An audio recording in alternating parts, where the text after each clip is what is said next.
vai votar.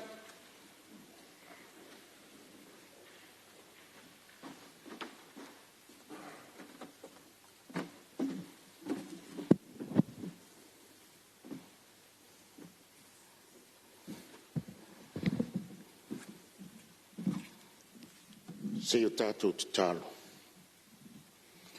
Le atua mamanai, le atua o malo, le atua o atunu, le atua lava o pale mene umalava. O mātou sangisangi fia le nei tai au, mātou te toi ulu fale mai le ie le aso muli o mātou ngāluenga le nei lua vai aso. Mātou whaftai atu I laua fio. Lo walofa mua mai ia I mātou ai whātere tele ngese lo toa sa. E uilava le li le tele o I tūlā, o whātino ai o mātou tiute mo mātou whalongo ina le li le lava o le malosi. Ai o mātou whaftai lo wanganga le taita ina, taito orua ina I mātou. O lo wanganga lea pe a mātou vai, ona mātou malo losi ai lea. Whaftai lau tau singa ia I mātou le li ai au lo watunuu o taitai le li taitai whale malo, taitai whale kalesio, taitai o ainga masao se whala potonga. Wa mali pule lo walofa ma lo wanga le li Wa e foa I le soifua lau le ma le malo si o le tino, ai mai se o le mafau ma le nganga ia I mātou o taitai o lo watunuu. E whaamae ai a mātou ngaruenga I le nei aso muli le li. Sili lava le mātou whaftai le li o le taulanga soifua le li sa ofo I nātu le soifua lo walo, a wale whaoletanga mo I mātou. Tu mau ia le vi inga ma le whaanetanga nei se io e whaavavau lau a fio. O mātou tangata le aunga tūtū mamau, Mau te fia tālai o I mātou o kerisiano, pe tai le li mātou te tau mamau pea ma lou fina ngalo whātau nuina. Whamangalo I mātou, ni o mātou whale tōng. Wa o lava o le tua whamangalo anga sala le li Mātou wafe atu I laua fio, whamangalo lo tunu uma I mātou uma. La mātou ngaluenga tau whai le nei aso mai le lua vai aso. La lafo atu I laua fio. O ame whaafai ngā fie le mana oe le tua lo mātou tama. Fe lafo inga o tutoe I le nei aso le li tau I manu o ngā te tonu mai le mana o laua fio. Whaamatala loto ia I mātou. Lou tumu ma lou tamao a inga le tino ma le anganga. Sa saa maia mo I mātou. Tapo inga lau atunu le li mai le ao le malo ma le masiofu. Sui al fono sui tofia le li I tu tino uma le malolo o tau whai ngānu lue, ma lau au whai ngālu enga tu tofi so se peteli, whamanuia lau a fio. Lo atu nu o ta ape so se vaenga o le lalolangi la lato ma e tongi mai a Samoa malona tamao a inga, whamanuia ia I lato. Ai o whanonoa I le vala aua lau a fio, whamawhanawhana lau a fio ia I lato. Wa mātou wafe whaftaia oe le tua o le pale mene o whaavai ai Samoa. Ono le suafo Yesu. Amen.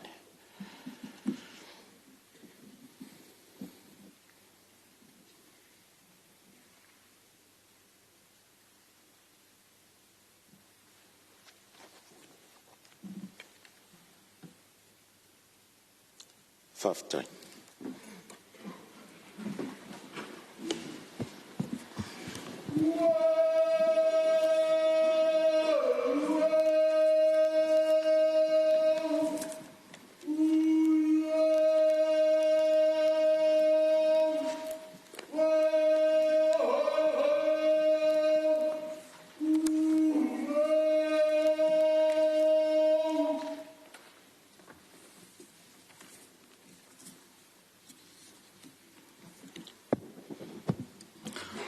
Te whasisi latu a matalia nei tau manga le fono au whaitu la fono.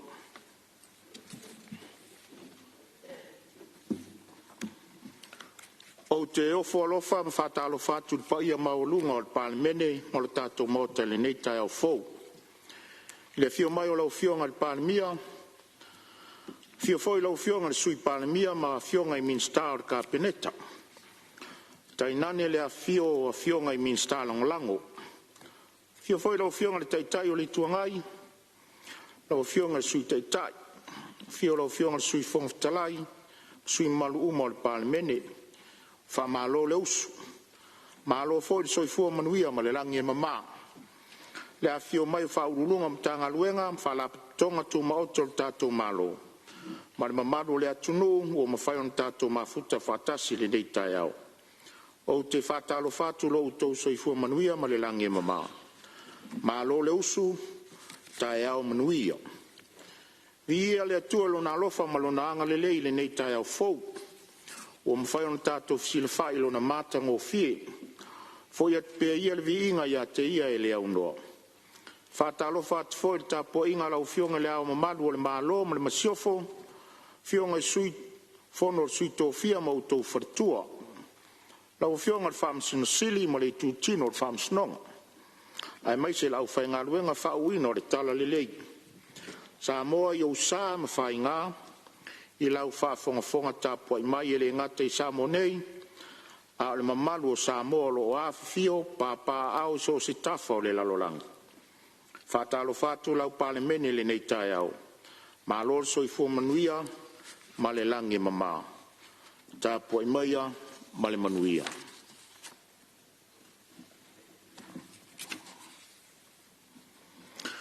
A o le ialo atu mo le tatou ngaluenga le nei tai au. O te talo sanga atu le paia o sunga fono uma le tunu. Se vai atu le paia o le palmene. I eil wha moe fia wha mai ane le tatou fono mtol po ai se ia ulia au kuso. O na iai nisi o kapeneta.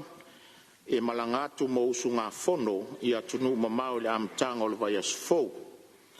O le ale avea lea ma mea e tau mi ai le wha ngā solonga masani o tātou taurumanga. Ai nao si tua lalo no foa, na I alolofa ma ngā I sao saunuanga I wha moe au tū mai tū au ngā tū la fono tau wha ofi.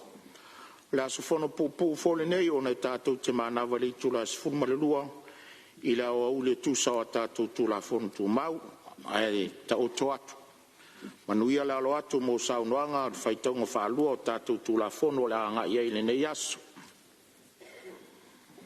O te asu atu vai malu I whinangalo pa ia o le palemene le nei tai au.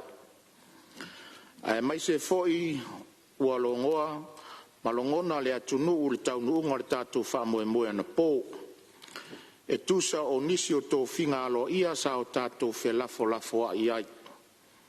Nā whatoa maua le whasota inga nei le tai au, ua whafua sei o na tuuwa e se atu mo atu nuu mamau le ua whaamau nia mo le tō whinga o komisina o sofa inga. Ma ua le ma whai ai o na whatau nuina o le sao ninga o le whatau tonga sa atofa mo le o uni nei. O lea te wha maru lua tua I lava il palemene o na o lea tūlanga le ma alofia.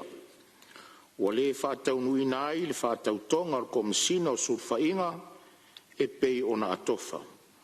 O le ato e whailo atu se aso mo lea lava wha moe. Tui nā tua pepa. Mua. Pepa le palemene lua felusfulu ono lua felusfulu fitu numero 5. Tali le malo I le pepa le palemene lua felusfulu 5 lua felusfulu ono numero 8.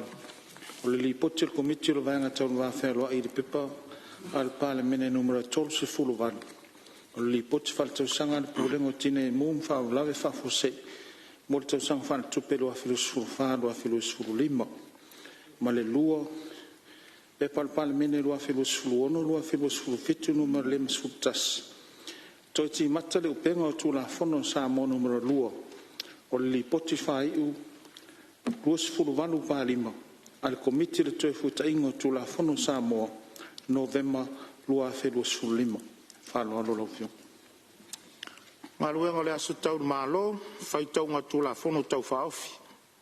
Tulafono tau faofi o teunga. Ia, o lo tu lai mai lau fionga le suita I teo le tuanga. E se vaenga e te fia sao no ia. Ka aftai lau fionga mo le avanoa. Ia, onai. tula ia e madanganga whaaloalo.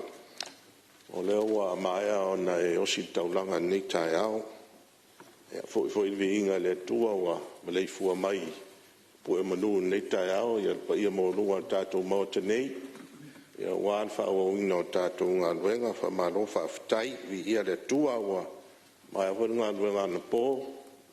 Ia tātou tata wha tau tu tupe sa awe lava le wha mua man wha tāua e tū la whono tū mau. Wa le tupe lava e vei wha mua i ngā luenga tātou maota. Tula i male whalalo leo fionga e tau sanga le. Usu ngā whono nei tū malo e tū sa ai male. Tū la whono tū mau whasul lima male tū la whono tū mau. Ono su male wha. Nā o te ato tau awe leo fionga. Ia, whai eiso whina ngalo wa tū la whono tū mau mta upu wapea. Ia a wala umatua leo fionga. Lea lau tau lima ina le tusia leo fionga ma lau tari. Sei mai a tala whatau tū tupe. Ia, se awa noa. Ia ona whapenare ona maisau whai unga. Tu sai mata sanga nei usu ngā whono. Nei tu malo. Ia e peia mafuale tau sanga. Ia ona se savani ele tu malo mafuai. Ia aole tu langa na a whape. Sai mana tu lau lei nei. Mo se matua manoa. A whai e leo fina ngalo lea. Ia matu tādia pola se tu langa iai. Le tula balanga faralo mta upule sa ta uale ta to fontangan masino mat sa fia nei tu malo fon fa vai nei tu malo mananga faralo ia malo fa tero fionga ile suite tele tu ngai sa lo foi o lewa e tauli maina le tali al fong ftalai ia ta auto mai sei fa ia il fa un al fong ftalai tu solo tal sanga mai a le foi o tu sia tu ia leno fo ia tu sai o ai inga e anga ia mta upu e tusi mai ai sau se aso sau se taimi ia ona fa mautule o fa unga fong ftalai ma o nganga fa aloalo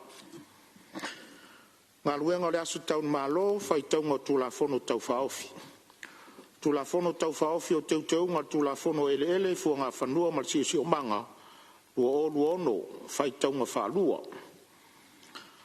e morisi la fia ma malu al parlemene o tu la fono tau fa ofile nei na fai alo na fai taunga mo le aso lua sfun ma le ono me o te tapa ma le falo alo la fiona min stau ele fu nga fanua ma si o manga mo le lafu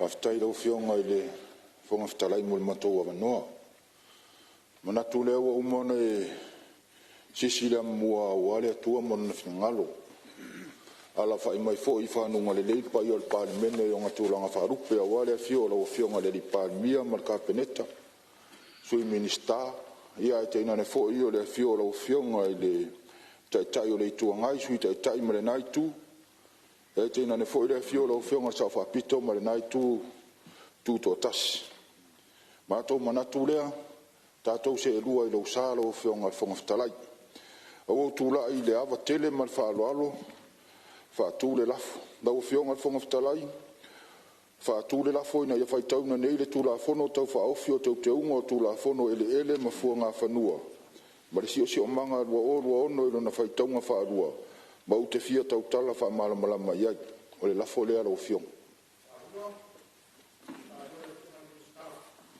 fa lua la fionga min stau fa msnonga min stau so tainga fa pe for min stau tute ma le min stau tupe maua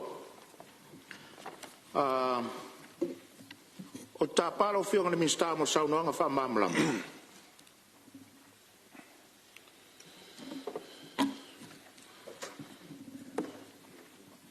ma lor soi fua malang ye mama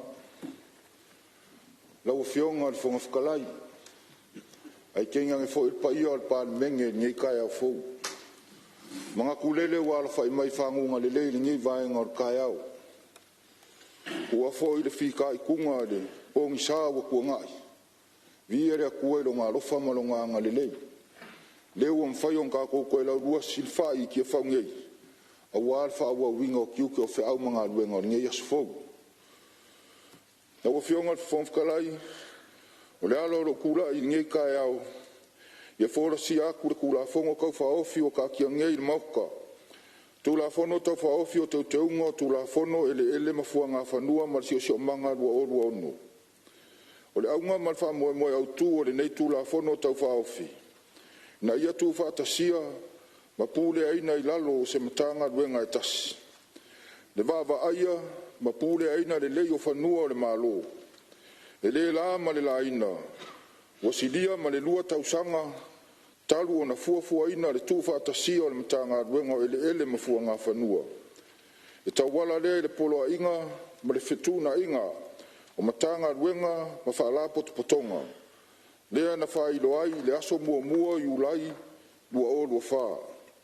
Le whaatūlanga ina ai le whaatuina o le matanga ruenga fau. Le matanga ruenga o ele mafuanga whanua. Ma o le tulafono wa tatia nei le maota. Le wha mautu ina ai le nei fuafuanga. Ina ia manino ai se awivi wha le tulafono. Mo le whaatūlanga ina o le matanga ruenga fau o ele mafuanga whanua. La wafionga le whonga whatalai e awhi ai ma le ainga taulai I le wha moenga ina ia wha se tiute matafa I sa ngafa ma le matanga ruenga o puna oa ma le siosio manga I le matanga ruenga o ele mafuanga whanua. O le nei tulafono tau whaofi o le awha ngai o ina ele ministao ele mafuanga whanua. Se ivanga na ai le vaenga valu e whaasino le siosio manga ma le whaasao. Wa fuafua ina e ave esea o le vaenga valu le tulafono I se taimi o ilumanai.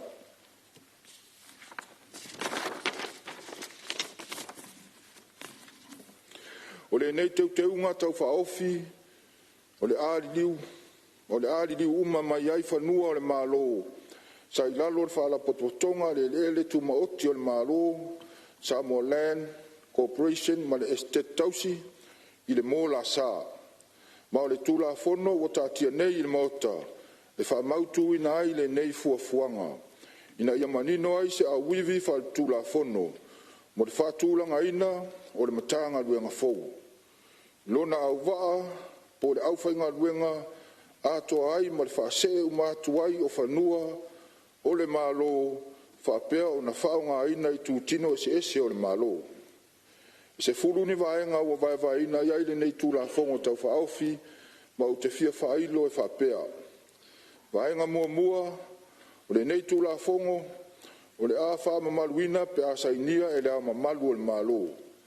Vaenga lua ma le tolu, o le asui ai le ingoa le tulafono au tulafono ele mafuanga whanua tasiva valuiva, ma o le a teuteu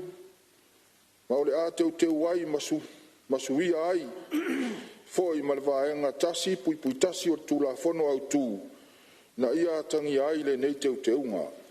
Vaenga wha, e sui ai le whaiunga, e sui ai le whaawinga ina o le vaenga lua o le tulafono, mo I la tau nei.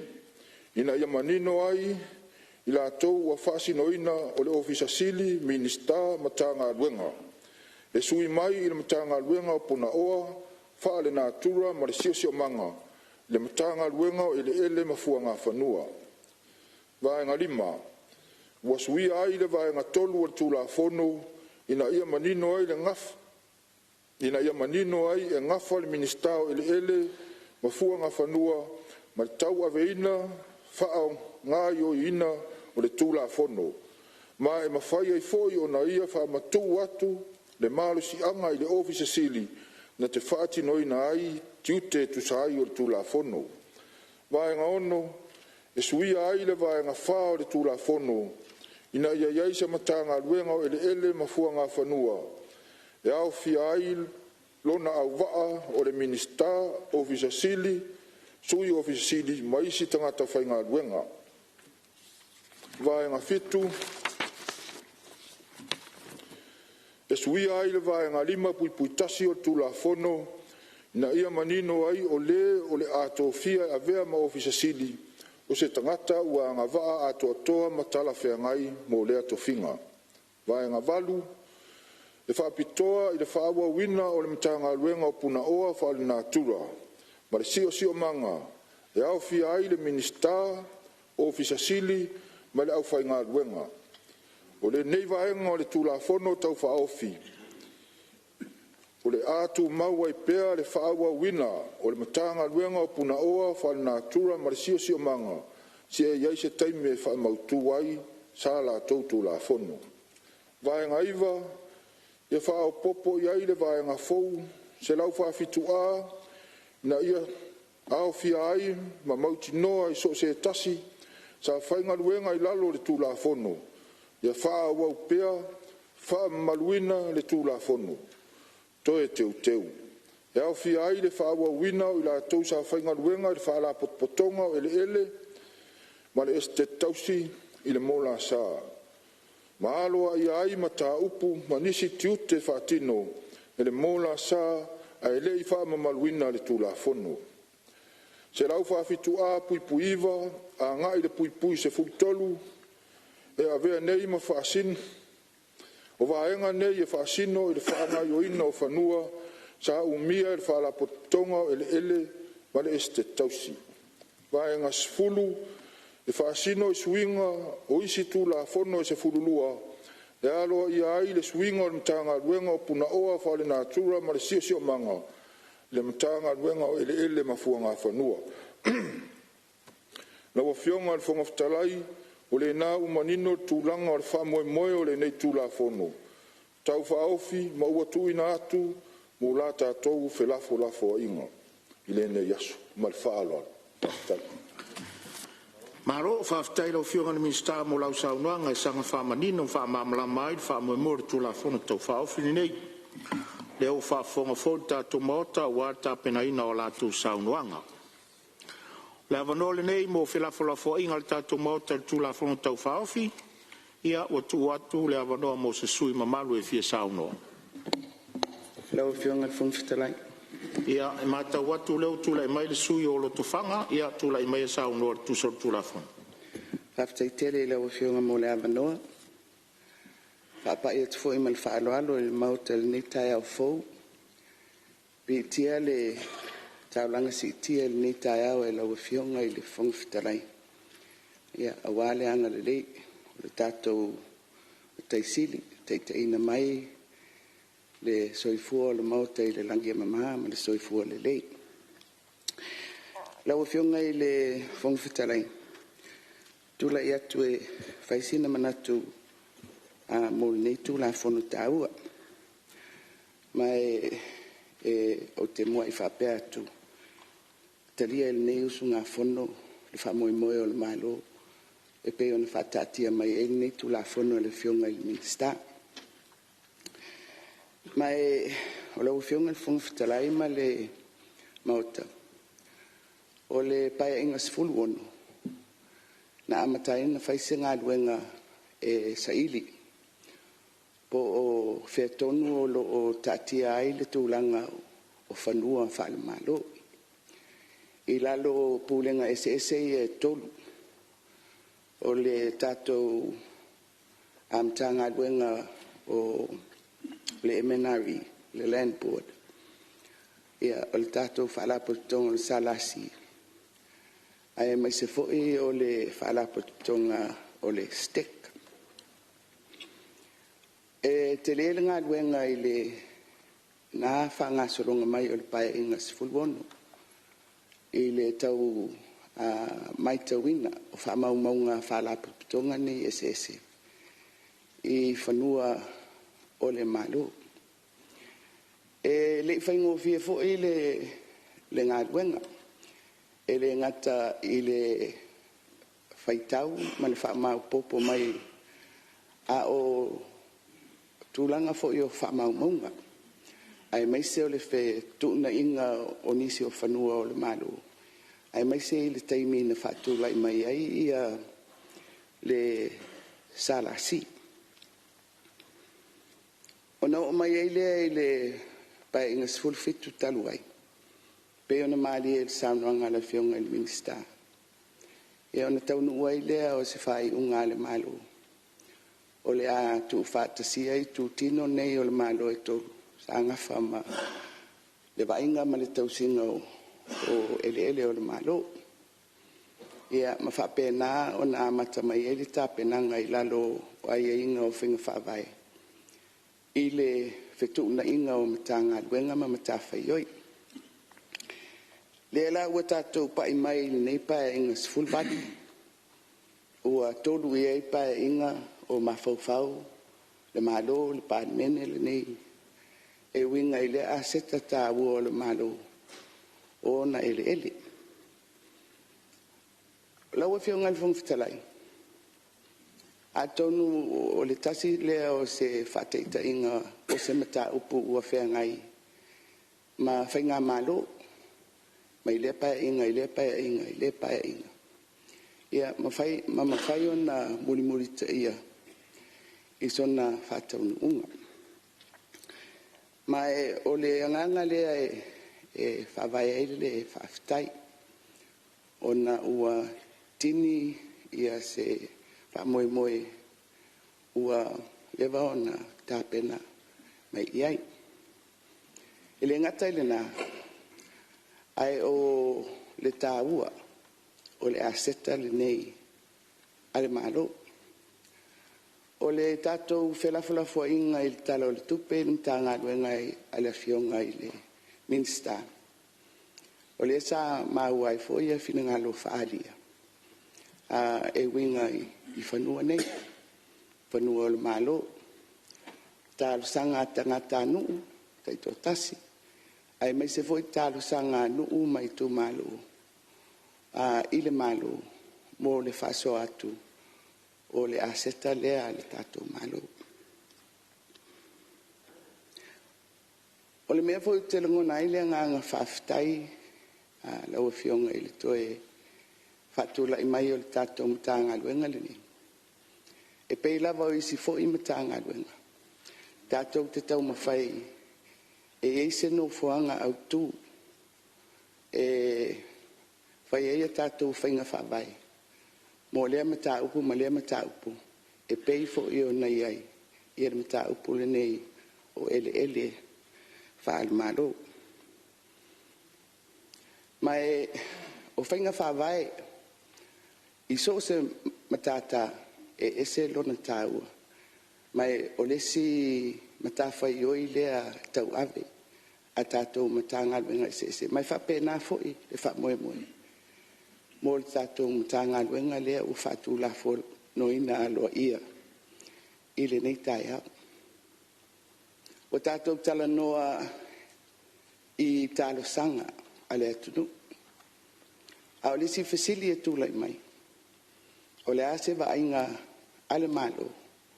I le aseta. I mea I te tau. O na ia whatu mawina pea. O na iai mana onga. O le malo. E pei o isi tū ia e tāua I le whatula I mai o le tātou mtanga aruenga. Ina ia manino ai ia vala ia. O le si tū lau e whionga I le whonga whitalai. O ele. Pe o ele ala malo. Po ele whalau e tele umia sa loto. Po ele whale anu. E au lava o na iei se no whuanga I tonu le malo. O lo o ieila na matawhai o e wa ailau tele. I le wainga o le aseta ale atunu. Ia o maua o lo sānoa mai I le whionga I le li minstal tātou whelafulafu inga o le tala o le tupe. Whapea e tolu wafe pea ni tāla sanga o lo iai mō whanua. E re ngata I lea ua whaamawina fo I te tonu o le mauta le nei. Tāla sanga a whionga I whaipule. Mō ala tautu malo po o nuu ma whioanga. Mai o le I tū lea lau e whionga I le whunga whitalai. O sa moa e le o se atunu te le. A o se aseta lea e whaamoe I ai I le atinae ma le soifua o le atunu. E whai la o ele malo le o tātou ave e le fa mo e lalo le tula fono ai tula mai pea ia le tulanga foi le ole vadu se fulu paseni o ele mafanua o Samoa o lo o lalo le tulanga fale nu mai au foi ona tatou mafau iai o fele mele a nga iai ia le faunga ina ele atunu o le a se tele ia ina te iwa fa umina wa sa matou fa matalanga ai talono atu i le tu lea a le nganga whaafitai. Ua iei se tātou mtanga luenga. Ua mawhai ona toi mawaile no fuanga e ave e le vara ainga tau lai. E le ngata mo whanua o le malo ia ase va inga lau tele. Pe o whaafifea o na whaonga ina le atunu. Ia le aseta tau pa malo i lau fionga i le minsta. Ua mawhai ona mo mori mai ia le tulafono tau whaofi ni tai au. E whaatulafono ai se whaamui moi. Ua lewa on tāpena mai. Tāpitai. Ia, whamalo sa noa lau fionga i le sui roto whanga. Ia o whaafonga fōi mauta tu sa o lau tō wha e winga le tulafono tau whaofi. Ia mai tau watu pe ia tulai mai le sui o whale alupo le mai tau watu tulai mai sui o whale alupo tulai mai sa o tu sa tulafono tau whaofi. Tai tere malawa noa lau fionga i le ponga whetalai. Ta lau whatu fo i le mamalo le mountain nei. Ia, tai nane le tapua i mai ma ta sanga mo lia le mamalo le atunu. E ngā tai nei e pēnai atunu i whafo. Mai le maunga tele o lava i maunga iti. Ta lau whatu fo i ulu mtanga luengo tātou wherua i nei tai au. Whapitoas whaafitai nei usunga fono e le whailautusi ma le sui whailautusi ma le mamalo o le official fono. Mai tau ina lava to itisi lava a umal fono le tu ina atua se whaafitai whaapitoa. E o se oli a fo e o se foli aso uma le malo lone o whaingaluenga. Whaafitai tele malo o tau ngā lue ma la tunu. Lo o usta ia lava le saunoanga le whangwhetalai. La tu saoloa se manato nei usunga fono. Le tu la fono tau whaofi le nei. O le ingo umi o le tu la fono nei o le au tu fo o le tu la fono tau whaofi. O le tu uma vai ino matanga luenga e lua. Anino ia. Tanga luenga e lua nei o le ele mfuanga whanua. Ia malisi o manga. O le ingoa pu la o tu la fono tau whaofi le nei. Tu la fono o ele ma fuanga whanua ta siva valuiva. Manino a fol sanga le fionga le mensta. Vaenga mua o le vaenga fitu o lo fa atatau le matanga luenga o ele ma fuanga whanua. Manino. Ai ita iane. O ye le vai o lo ia po i le vaenga e valu. O lo refer o lo fa sino tonu le matanga luenga o puna o fa natura mal si manga. Natura o fionga whangwhetalai. E le o ngā tasi, le tu ina mai o le tu la fono le nei, ma le au tu, o le tu mawai vaina, o le au tu o le ingo umi, tu mawai vaina o mtanga ruenga i lua. Ai sa me e tu o i pēle vaenga i valu. Vaenga tasi le fitu okay, ai tu o i pēle vaenga i valu. O lo o mai le, ia o lo o sau noa mai le mtanga ruenga, e isi teimi ave se inai. A le lave la. Se isi sila fo ile ngō pōpō. O loo wha sino tonu lava. Tu la fono ele mafua ngā whanua te siva valuiva. Ele o ngā tasi le ngō pōpō. Ma le ngō umi. Ma whai upo le tu la fono le nei. Tu la fono tu mau iwa sifuruma lima. Baenga e lima. O whionga whangwhetalai. Ma nino ia. Ele isi tu la fono tau whaawhia tu ina mai i luma le mota. E te tau ona a whia ese mata upu. E ese mai le ingo umi. Ia o le ingo umi, tu mawawaina le lua lea. A lea lava e sau le tu la fonta o whaofi. Lo o iai lava le vaianga e valu. Paperitania ina mo whaingo fia no malama. No bill shall contain anything that is different from the long title. Ia long title tu mawawaina. Ai lo tu mawawaina. ia o ia fina ngalo fam ole matanga venga se o se taimi ai be moni lava ele o nga tasir tu la fonto fa afile ma tu la fono tu mau o never mai tawina e to for matanga venga ia malan tu la fono to for matanga venga tu la malan tu la fono so enga ta tope neia lua se lau fitful matasi tu la fono malo sa mo o ia e o mai ja sole nei Elea masula fono na tula fono e lua ni mtanga luenga o yai pada te inga tula fono so fo malo loina lua fa maleono ia fa tau lava mtanga luenga so fo malo loina o mtanga luenga tinam tama ita siva fi basfulu ia tau lava nam mtanga luenga fo yo nga luenga lua fa male lua ele le tula fono a onga ia lo fa tau fo il mtanga luenga a onga tula fono a onga le Education Act 2009. Tu alalo, se to sila I fa. Le te lo ele ava no to avel tu la fon fa ofine is a committee la to te ilo ina. Si sila ele tu le ia e te taulava ona ave sina al vaenga valo. Ona e iwa ava no ne fa piane fa pele mfayon to tu ina mai. Ai ia o nga tasima tu la fon to fa ofi.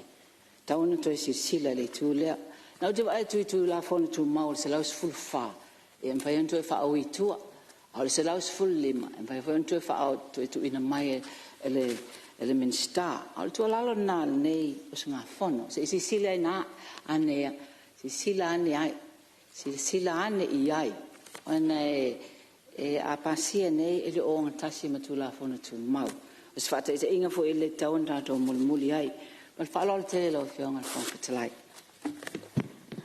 Alo faftai sui malu tu sai fo lo sa tato tu la fono le mai tau watu le tu le mai le fionga ile sui tai tai le tu ngai e la tu le vano Tai lo fionga ile fong te lai mo le vano nei fo I usu nga fono ai tu lai fa si ai mana tu pu ia ona o le tau te lo ni tu la fono a mesele tanga don fo le o fa vai ole mo mua e fa mo ina fa tai ona lewa mai le tu la fono fa vai fa tu la fono ina ai al mtanga renga le nei ya fa to to mai fo I an mta fa yoi ya mai si uma vai nga wa fa nga yo inga ole nei mtanga renga ole mta mo mo la wo fionga le minsta ono ma tau ina pele olo I lava ya mo ko grant sia olo ia I tonu la tunu mo ko grant so fanua voia o mia sa loto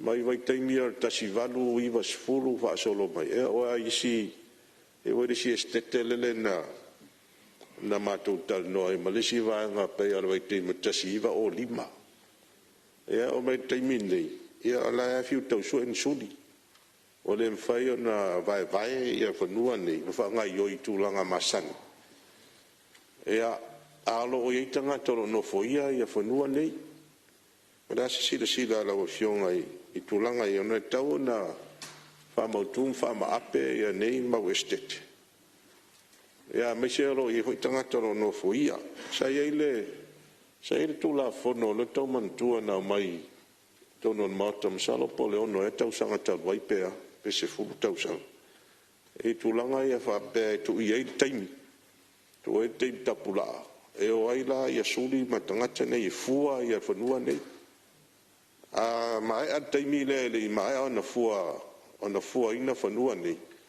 ia ona se tulola ia ona mano e fanga yoi ia po ani si fu nga mano e fa iai ia ma fua no tau tulanga le no fonga nge ola le stala la no le tanga luanga e la fionga min sta no mta upue fa po atu ia tulanga le o fanua foi ia wa tanumia mo reclamations ia lunga le nga tai fale wa le tulanga le ia tula fono e tan ka fi fai sau tanu san ia na tanula ia le fanua fua ia tongi le lisi la umtanga luanga wala se tulanga ia ni fenga fa vai o e nei vai tauna sa ia vai tau sau fa longa e tapula le teleole o le tanu e mfai fai ia si le toira le fionga nei vai tau na le ba tauina I o te le mau tanu ia te le stan ya is foi tanu e le te le tele ya ai le tulanga voi le tanu miole o le sani wa le malo ya ilano tatu fa vai ya o le o ninga le tulanga voi le tatu ngate fale o le si tulanga la o fionga o tanga luenga le la o fionga lo yai ya le stala voi mo lisi o fa no fa la nu Matauina nei vai tau le tele o mo me pisinisi o fa tu solo le tunu o mi sa mo supermarket ia wa i tono le tunu a tole ngata i polo pe foi sa vai a pole se fu nga ia i la o fionga pele ta pula ai tele o fa dua ia e fu ina ma di sina mo pisinisi nei wa ia ere na ma le laina wa fa no fa la no fa sino manga ia o tatu ainga Ayo, ya taula no fai fua ia te leo fo no di sina to au fai pisinisi a bisela to mai fafo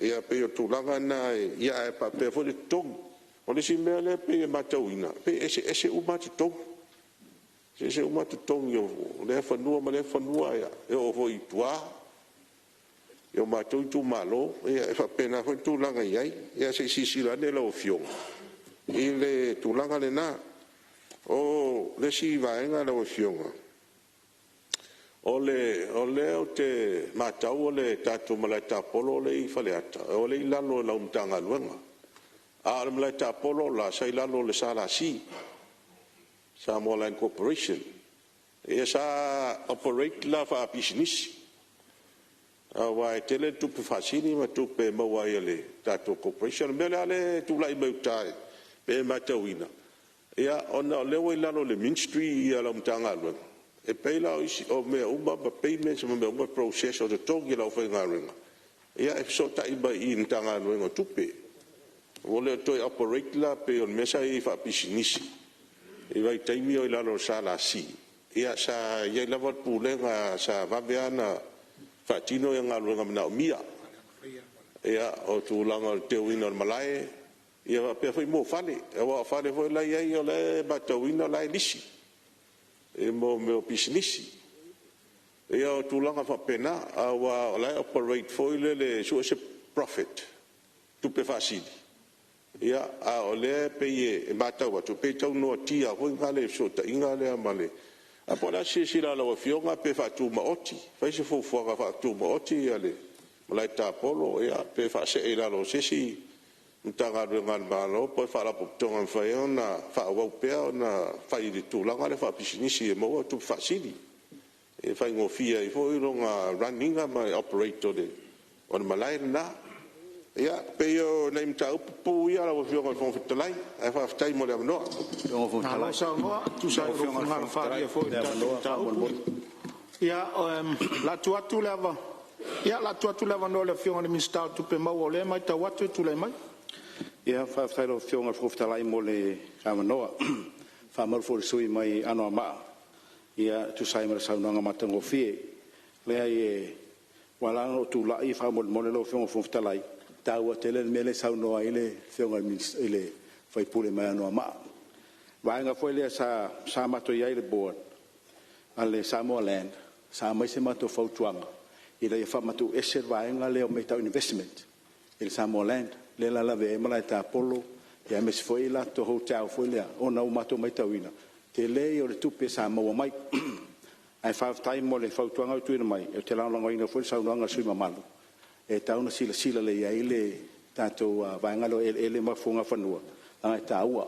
ta sila tupe sila tato malu sa mo mai mala ta polo ya mes foi o tato hotel le sa fangala lo Samoa Land ta sile va Samuel Mowina o le tele o tu per Samuel Land Samuel mai fa ftai ngana fa ngana no tu lai vai fa mo le fiona malo pia ma mai lo fina ngalo fo ile fo va nga ia malo fa ftai so son mai lo fiona mi sta la tu le vando ia fa le ata lua e sa no tu soltato tu la fono to fa ftai tele la fiona fo ftai ia tu fa tala fa fo ni ta yao fiona pa mia mesele su pa mia ma malo cabinet a mesi foi ma malo nei par meni ia e fa to pe se manatu ele umi fo se manatu Paul me al fa mawina lango nei tu malo ele tu la fono fa tatia mai on me pito silino taua no fionga al fon ftalai tasi nei tu malo lo ye tonu I tu langa o me tau fanua sa manui ai e mo na mo li fa ftai le fionga I le tupfia fionga ya famina ona o le tele o tau sanga o ngalu lue sia matou a nu wa yusu ma vainganga ia I fanua lisi nei o famina lo ngalu lue ai mo le fo I fa ftai fainga malo fo ye na vai temi fo le lua fe sfuluono lua fe lua tasi ina o fa manuia ina ia vai yusu tulanga fo yo fanua lisi I taptapao le ngata fo ilea o to tele nei tu malo o mau la to fanua fa tau mai fanua on malo o lo ia I fale lau niu ia si usenga matulanga fa pena ma le lau tele la vole tu malo nei no o mai la ia lau fionga il fonftalai o lo ia tar sanga se matou no vai lo to pa wale no elenia na lisi o ia I fanua o le fionga le tupfia elei foi ni ona fanua o ia I fanua le o le malo ia ai pe o pumo mo I tulanga le o lo tatia tu le fionga le porsili ia o tema fa na fo nei tu malo to fa ia ngia a petelo o lo tatia tu ia tar sanga vai loa ia mo ni fanua fo I se ngalu lue ai in nei vai temi o le nganga le o tu la ia to elo fionga fong of telai ia na fa o tu pe o le tar sanga na o ina sa va tu po to lu pe fa tu sanga taluai ia o le lango nei fa moi fa fitai la o ma fa on tau no wa ese lo tato fa me mo pui fanua o tato malo ia le wa tau no mai manuia o nisi tulanga I finga fa vai manisi me fa pena la tati atu ona tele lava ia nai fa fita uli fo ia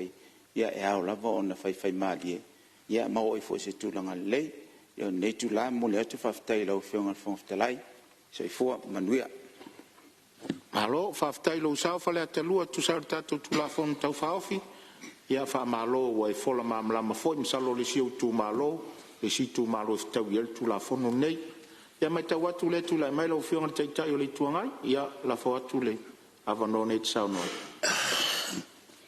ia malo lo fionga le ni tai au fo tatu ta sanga molia tatu te wai fatasi moli fatai tatu mtaisili irana ta inga ia ma fo le lei ma ia tatu o wa tatu tute ngalu fai ole tana no atu ile mtau pule nei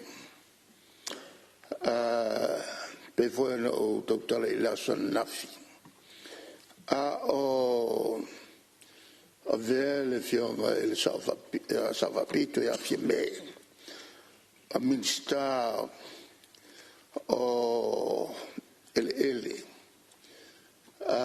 fatula mai ai le manatu nei e tau ona to tilo e le tu leono tu fantasia o pulenga o ele e la sa fataltali pe ai il se fai unga ia ai o le fatto a to e mai le tu la fono telefoi taimi avel ta apul nei tato comissio o tu la fono e pensa io le vai a tonu lavaleas sa tu ai on tu sia tu la fono e fia mbau la to ia le fanno no tainga po le atonu le vaenga o lo anga ia le malo fuanga mamao mo ele ia le la e afuai le tu la fono nei ia ele fai fon tato i loa le tulanga e o iai o atonu la velave o le a tu le mai ia se vanga la foi o na ua fatino Ai o te manatu e leo na o pesa o whamatalanga whamamla mai le mafuanga na whatuai le SLC e na ua tule mai le ia whatitele na matua whaina ai ia ele este tausi o ana whatuanga o le ana tule iai le manatu le malo Pero leon fatu se si fa la proptonga. E fa nga yo I fa pisinisi uma ele ia sai la lo o le estetosi. Ele ia mawai se tu pel malo. Ona wale o to ia ini fuo o tato niu makoko marakofe. Falenga umatus siria le lima tau sanga na tupuele favlavele mo me fa to mata na to fu mai niu le voila nei wa tapuni ai lo fionga fonftalai ia le tato fale swau tol sua fe tonel o le popo sam fai ona maua galo suenga ale ADP fa tupe mai ai la tina elea o le feasibility o le file atina elea ua talia ia favelavele na ua tupune ua le se popo tapuni e lo ma le tatou fale soau a le u taatia eleele o le tulaga lana na tupu e se manatu I le malo le na teimi le itapipi se tau an faagaioi fanua o le tatou malo faapisinisi e mau mai se tupe fo I le al tatou malo al falapolopotoga mai a I latou o momia ni eleele e le faapianatalia vave e le toʻatele o tagata I le amataga lea la o isi ua talosaga I ni a latou papovi le la ia le salau eka ia I le mawhai ona whai ia papovi e a whia ia ele ia le sa mawhianga le wela sa la ngā le tātou talananga nafi a whaia wa le whaongaina ia se salau eka se si pe whafoi mai o le melana e a fo I le tau whatonua o lei ai le committee ale tatou SLC o lato ngā luenga tilo I whaonga tauina o whanua la wele si whanua tele I utomarie la ngā luele si tangata e tō tasi a whai wana le mwhai o ngā luele na ele tau te whafoi mai whanua ai whai ai le whinangalo le sa whaalia e whaatau mo nisi fo I olo mo mia I ele ai tau tele le tulanga lea o whanua leo le estate tausi o whanua sapu lea New Zealand a o whanua tangata siamani na lato whatauina whanua I Samoa am whain whatau disi whataunga na whatau e tingi whangu o isi whanua na whatau I mo meo o a fo I o mo meo o te paa e nai o tātou tangata ai na matua whawalea I tō tele o tangata siamani. O mera o tupu role taua mua laulangi. Toi whawhoi o matangata nei. Ai au mai lo New Zealand lalo le pulenga malo ngā le rue whatasi le League of Nations. O na mai lo le pulenga Samoa ave uma whanua ia el malo. O lela na whaangaioi e New Zealand. E le teimi na ia I New Zealand mai si tangata mai whafo. E ngarue ina ia whatoanga nei. O na mawai leo le tupe whaangaioi iai ia le malo la o pule New Zealand. Wo leila New Zealand. Au tatia mai o se mea lofa New Zealand a Samoa. E whaia ia ti na e el malo Samoa. O le lei al whainga lea. Sa whaawa mai ai ia palangi. Na lato whaangaio ia le este tausi i tūlanga wha business. Na le leia la le ste taus whanua nei ma whanua savai. Ai ina ua tatia mai loa, le o te mantua le lei.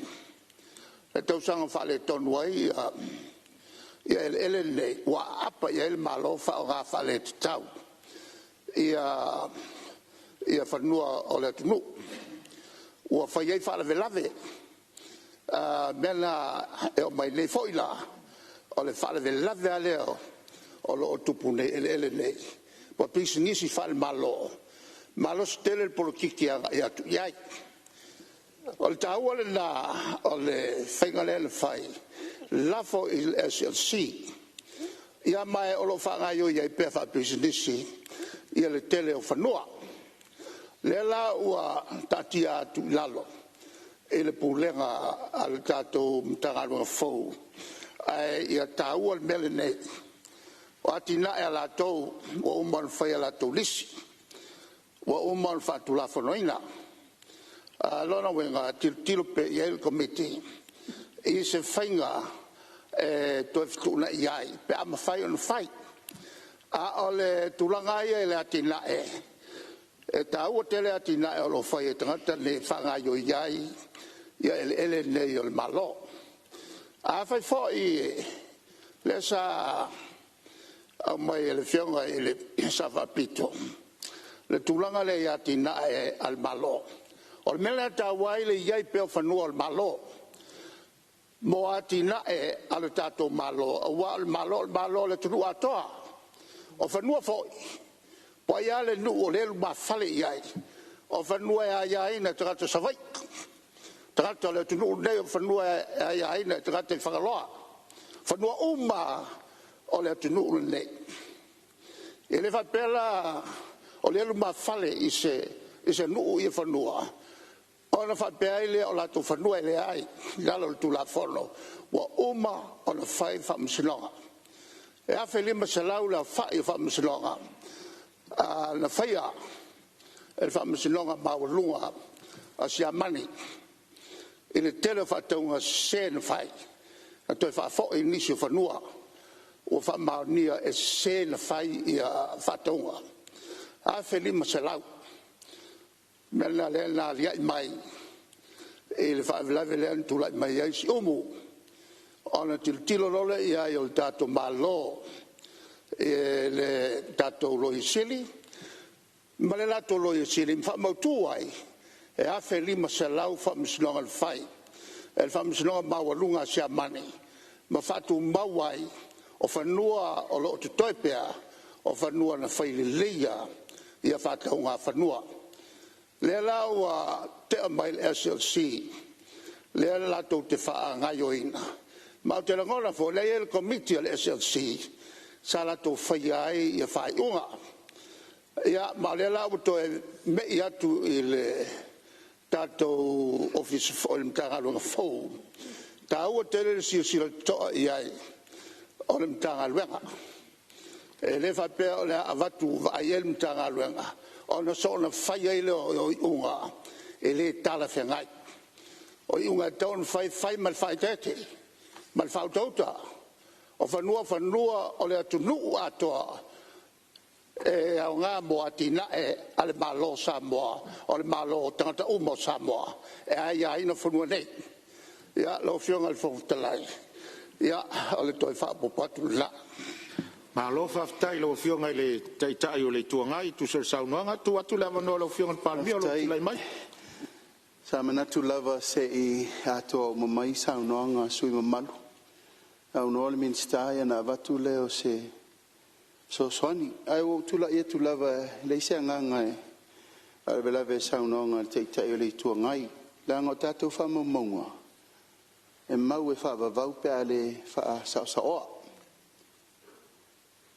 O le upu lea ua whaabalea sia mani le tunua ave whanua. O te tau whila o whionga whongtalai. Tau nā vese whamamonga. A tau te lio fo le tātou wafa whenga I teimin nei on our political level. Ulanga whaavao malo. Langa tu ngā le upu lea. O tau whia tau nā vese tātou whamamonga. O le mea tiwhi whapulpula.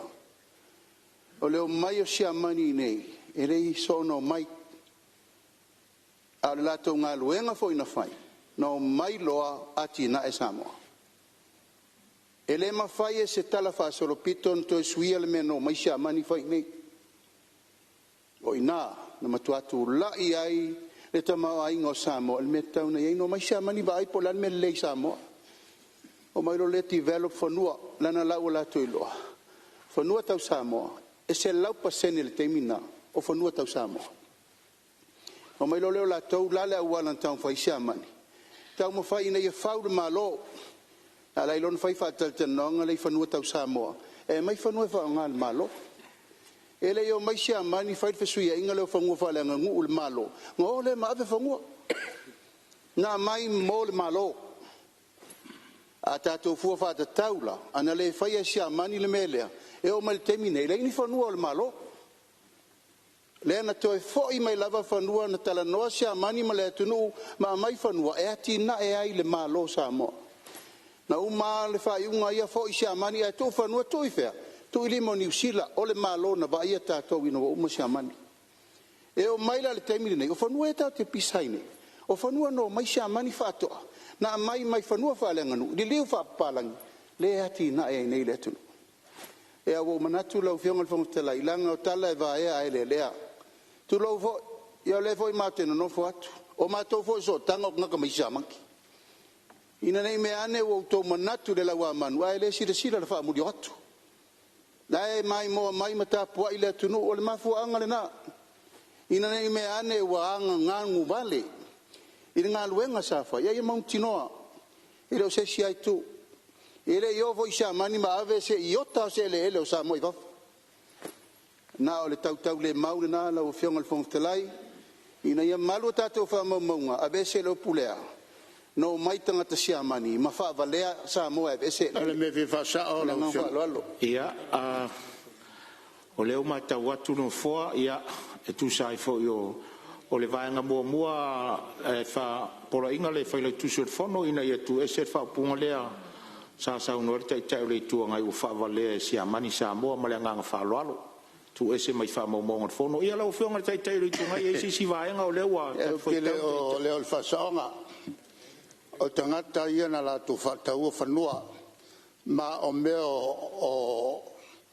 o history wha mau. Leo te tala no atuai. E le fa pe velo simiti o el sia mangi e fa se ai fa maua o tala tu o Samoa ia ton fa sa ol melia e ku sa pe ese le faiga a tala ku o Samoa ma mena tupu te mi sa mai e le wa so atu no foa so atu no foa lo foi fina lo le fa pe mai o tala tu a le upua ia le fa nga ina fa valea ia o te manatu e le tau whaonga ina. Langa longa winga ua maua se me se awala fo ile le whatong fitting fight. Polo inga le whailau tusur fono maro so atau ia tu ese le upulea whavalea. Ua tatu taunu umai tatu malolonga o le taiao o te whasisilatu ua whatatia ese tau manga le fono au whaitula fono. Bolana malolonga masani o le taiao.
O te whasisilatu ua toe amatalia nei taurumanga le whono au whaitu la whono. E whatati ese taurumanga le whono au whaitu la whono mo le malolonga le tae au.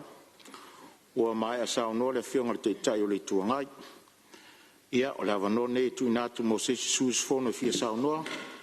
Tu sol tato tu la whono tau whaofi. Au whionga le whongatalai. Ia o le mai tau watu leo tu lai mai sui o whasale le angatolu. Ia tu lai mai sauna. Ia, o le inga mar whaafitai le atua. Ua tātou poto nei tai a matango whio, tai au fau, tai au toa. Tai au manino whauina i anga renga lau pāremene. Whaafitai fo i lau whionga mai do fisa. Pare ngā wau tani ngā sua nei tai au. Ia, whaafitai. Ioi, pawale me leo wa mo tupu timi nei. Le lua vai astalu aiden whaile fono. Ia, wa tau keina i fo ia nei kilo. O tue fo ia le mea sa sau no el tai tai al malo langa wai tai mia te mata mai la wal TV si te mina o lo mai isa fa ye ia fa maristino na le sa sau no el tai tai e pe mai patu fatu la e tu langa nai na te mai isa tu wasu tatu fa maristino e o le mana ia ia fo no nei lo fa mori fa maro ma fa tai la o fiom ese foi nei taro tupe le fera fora fo inga o a fōringa sai ei, fōringa fia, ai me se fō i māror whātua toa i lau whionga whātua teina o tātou whono, o le upuarea o le whai mea whātas. Ia, mare nganga lava lea o le uteare o le whāsaha mōr whāloaro. E se tāua, fia fōi pewa atu e whai mea ata mai le tai o le atu. No, ai me se tātou umam tawhatu mai mea tōtou e. O fōringa wa ai o tātou pari mene e māna, ia pia whaua e pia. Tūlanga lo i eile whautuanga e whais tātou e fai matatu exercise ia sauli la foatu lo fionga le tai el malo na so ai me o ia le sa eliti na ruta pata sa fai numa i vai temia o sui fon fitalai ia e se saul nei tu malo e tu la fono mo ia tu fa stai lo fionga le minsta langa no ngina foi nei tu malo le tu langa o ia ile tu la fono pe tu na mai le ala wa tatu mi sa o mele le one stop shop tasia ofisa yo ya me o mata le ele me to fanua fafte te le ofionga ono le e a fia i marvaenga o se vei por fuanga fanua to le a inga marvaenga yo le fa e parangi no le valuation yo tasina vaenga si tantanga i lo ofionga le minsta ona e a inga le fainga tau fanua ma fanua ma nei al tasin na fa fita au le nei tonu le tula e mai tonu statu atunu o le ese o tau fanua yo tu e vave nga lunga tau fanua fa tai o na e ta o tulanga le il totele o tangata yo lo fai mai e pia nei tolu wafe lo se la o fa ro le sina ye e fia mo fanua fa tai a ver fa mo mo tatu ofisa le la ya o le maro se ngome baba ai o ani fanua e tarfianga ia vai ai na to tele futa to sio tu malo o va pena ona fio mai e mo fas fanua e pene to tu ai ia va pena nga lu ai ia ai si tanga elo fionga pere o lisi solution fa fo ia fa fita au ia wa ala nga o mai tanga se pene mo sa i ding nga luenga lua a onga fa le mai fa tai o lewa ia tu le tu si le vai mama tatu malo ora ia fufuanga ile moto a fo ile ora mere lei ia pene fa pena fo i mosa vai ia a fa pena le sa a watu tu ala lo tu fo malo loina i ma tu fa le tat fa ma pero mai so tanga te nei ai mai se tu langa le tu wa nga te lo fa na go fio mai ne sa ile a ngole a wo mai ta watu fo ile tatu wa nga le wa mata fa maro sia le fo ia fa ia nga watu tu lo ingo na fa matalanga ia tau fa ti ele lo fimo tanga te pene sa i fonua ale te te fonua le tu en faina na no pia ia ma no foi ia ma anga ia tu au nanga nei ia ni au sin tu ala le tu natu tu foi la tala il va anga le valuations si va ai le o fionga le minsta langa e te ni values o ia tono tatu tu o le tele foi o isi va anga ia values vole tali ina fa tupe ia a le tau la lo e sen tau tia le tau tai le tau fi si wa e pe foi na fai regulated tato e pe pa marciale ia wana ia tatu value sa ia tatu officer ia e o si foi time sia sa mau e le to telefoni sona ia si te va ia e fa marciale ti pa mele la ngai mana o mia na ia tatu tangata le fa tulanga ino tau fanua ia male tulanga na o le si aso o fia na sa o le si fanua sa i le tule wa le lunga tolu su fa su afe o folo to mai fanua o le ale mo tu o fai na tanga fo de tangata e fanua o lo iai ia e fia ia bank wa e le to security ia tulanga ia o tangata e foi mo tangata ma vai vai le lunga ia o le tulanga sa fo tu e foi le i la fionga le minsta si va ai tatu fanua ia tu taulanga don fai tau fia tu mau lava le ownership ale no pifa po tu me bank ia tu mau lava ia tangata e nga ita tu atina ele na o uti pa penga fo i tonu sala fai se vai foi la tala wana le sa tanu tu la fionga i fanua i uta o sa tu la fai sa pari lo i lalo lava la matanga renga telefonua na ia le vai le tu fai o si fanua na tele to sa tu la fai ona foi elisi le foi ma war fa mai le na le lisia tangata ese mai ima o ele tanga ia ele fa ngaina si va ele fio nga fa pe ele fa ngaina ma wa expire fo nga lisi po to tongi nga lisi si fa fo ia tio wa ola si mato no ma si mato tu malo ni ya nga e nga ru ia nga lu ina fo no ia masalo na ona i mata upuna na no fa tu to ia fio tu la fono pa ftai au le mata ngo fie langa lo ina le tu malo io fa talanga le manuia tatu fono ia fio ngo trai alo fa tai lo sa fa salo le nga tolu tu sorta tu la fono ia o fa fonga fo le tu malo ia mai se fo il pal menine tu solo sa tu la fono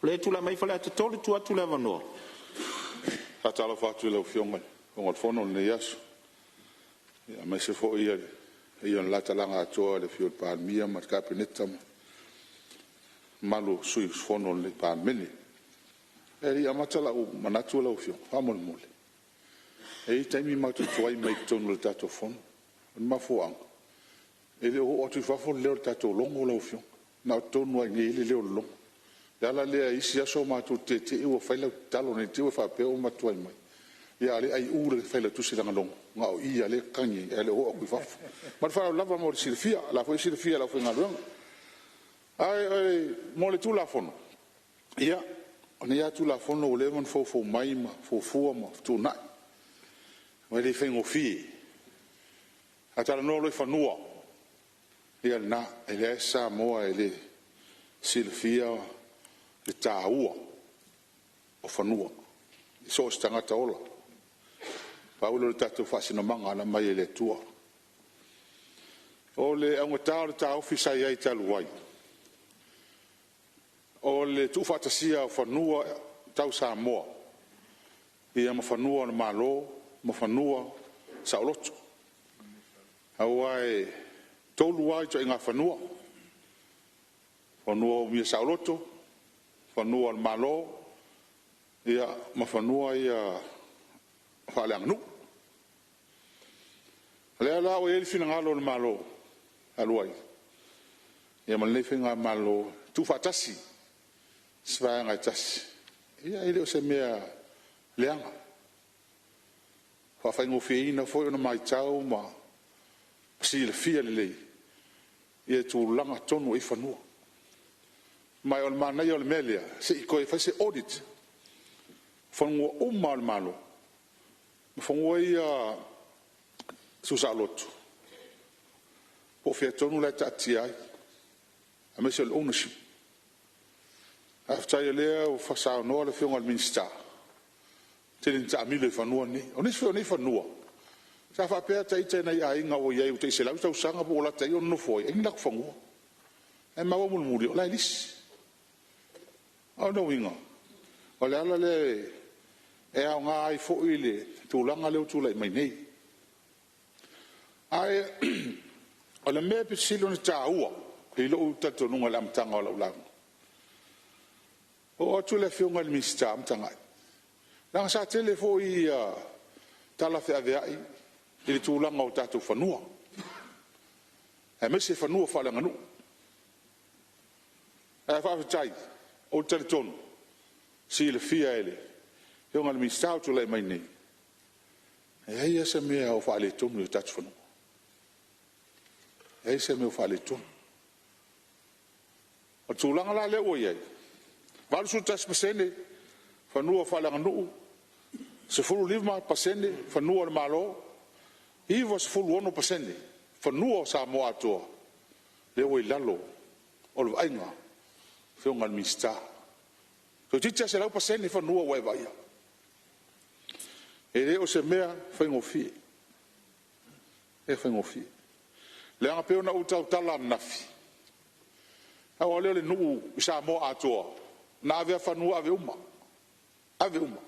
Le eisi whanua toe. Eisi le fia nisi, te muso so ni tau tala le mafoanga. Whaatau wai whanua le taua, whaatau i whana. Taua whaalo te whale o tātou, se inga malo. E lea na mai loa ave i Niusila, ave se amangi ave i Niusila. Whaawa wai, ma o mai le so. Ai whaafitai fo i le tua, i le fo fuanga. Lea ua avea ma taulanga e. Whaatelea tu ele taulanga o le tātou o tunu. Ia mese le mamalo le tunu. Masolo mai. O se fuanga ata mai tele i mare alofa ia Samoa. Awa a tātou manatu iai. O le ala tele vave leo le tamau ainga o le tātou o tunu. Ma o tātou tangata. O ata tātou o lae. Ia to la itia ila to sa tele mea na ufa pelea kwa kele kupia ni tangata ai telefonua e a seka ero le fa tupe mai lo long fa yelo fale fa yelo tavale matina elo ai le foi la wo fanua ia e terminei lo fiongali mista ina i whalau niu, kwa solo te ali sa, matulanga iutu.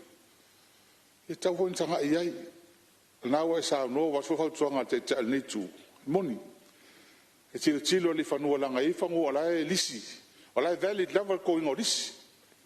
E le mwhainga kua vise wha malosi. E tau nei tu la whono tanga i ai, i whanua, ala uke saplis, ma whanua, ala ua lewa tau sanga i le whangaina. E i whaina inisi o a inga, ua lewa na nofo whanua nei.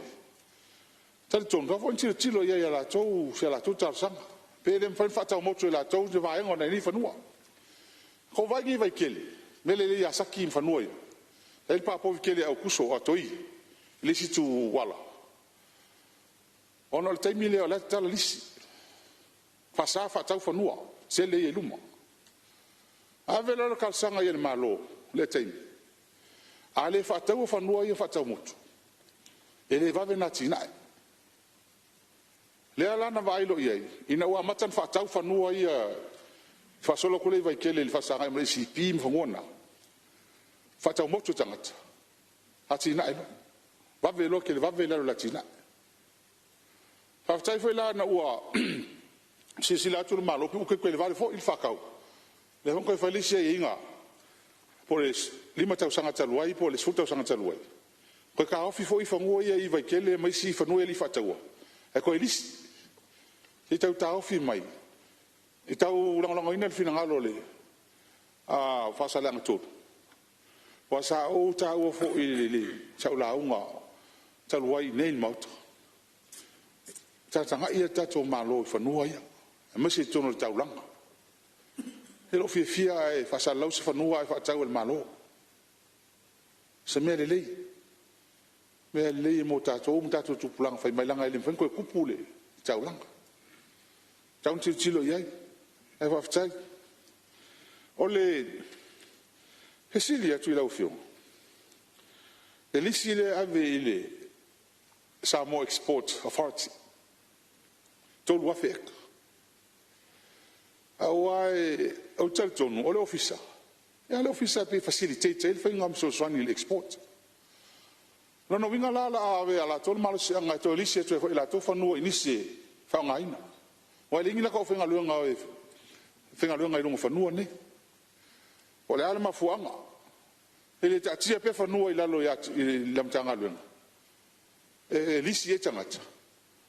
ai fa e pe la tau le la tau ro la tau mandate so ngi I mea ia awa alona winga la le wali si ato el tolu afelia ia para fela la ola to so initialisia ia mo fa mo moia al mele tau ona nsanga ia la ofionga male ya idumba ole vaanga le vese foi tatoi ele lisino fa no fa la nganu ina mai le tu la fono le loi fe malvat le fole alienation len to abis ole to tanga ipe ile ofio o al mele len to la ngai ma to palmeni le o mai tu la fono le ole security o fanua fa samo fanua sa tau samo ai ole singa yo fanua ele se me fo me o levon fai mai o se me tal fe ngai e peno ta ua defta o sa fiti va yaso sa o ye tele mo latina tele latina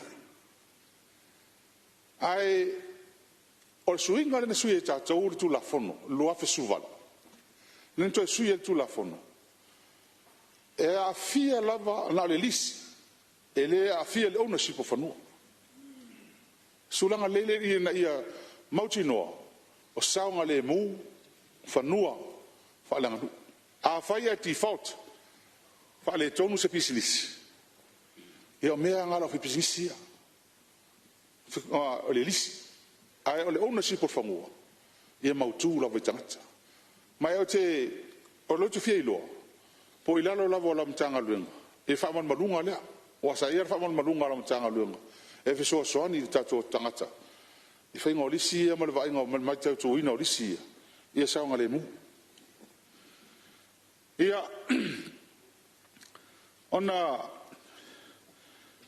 le mele o fanua tu la fon fanua ia o tele loa o la lo la fiunga po pe ia o le puma mane ona le tulanga le I fanua ia le ia na faitionga na tangata I lo tu malo le fai ngo soni ona sai ia le soni ia industrial zone e le soni residential ale o pe wo I vai tele ma I faleaka mato e wo pe wo alu wo industrial ato ale mia ai sai ia le zone fa bitua mo vai ngai e le fai ngala fa lo tele fai fo fa tas ai si fale wa watu ele mo tele maulis fa ngolo ai alo ai ile kanka yo ngat fale ia fe mai wo ma va ko consent le puma ava fa fer consent ka ka ia ka fa ia ngom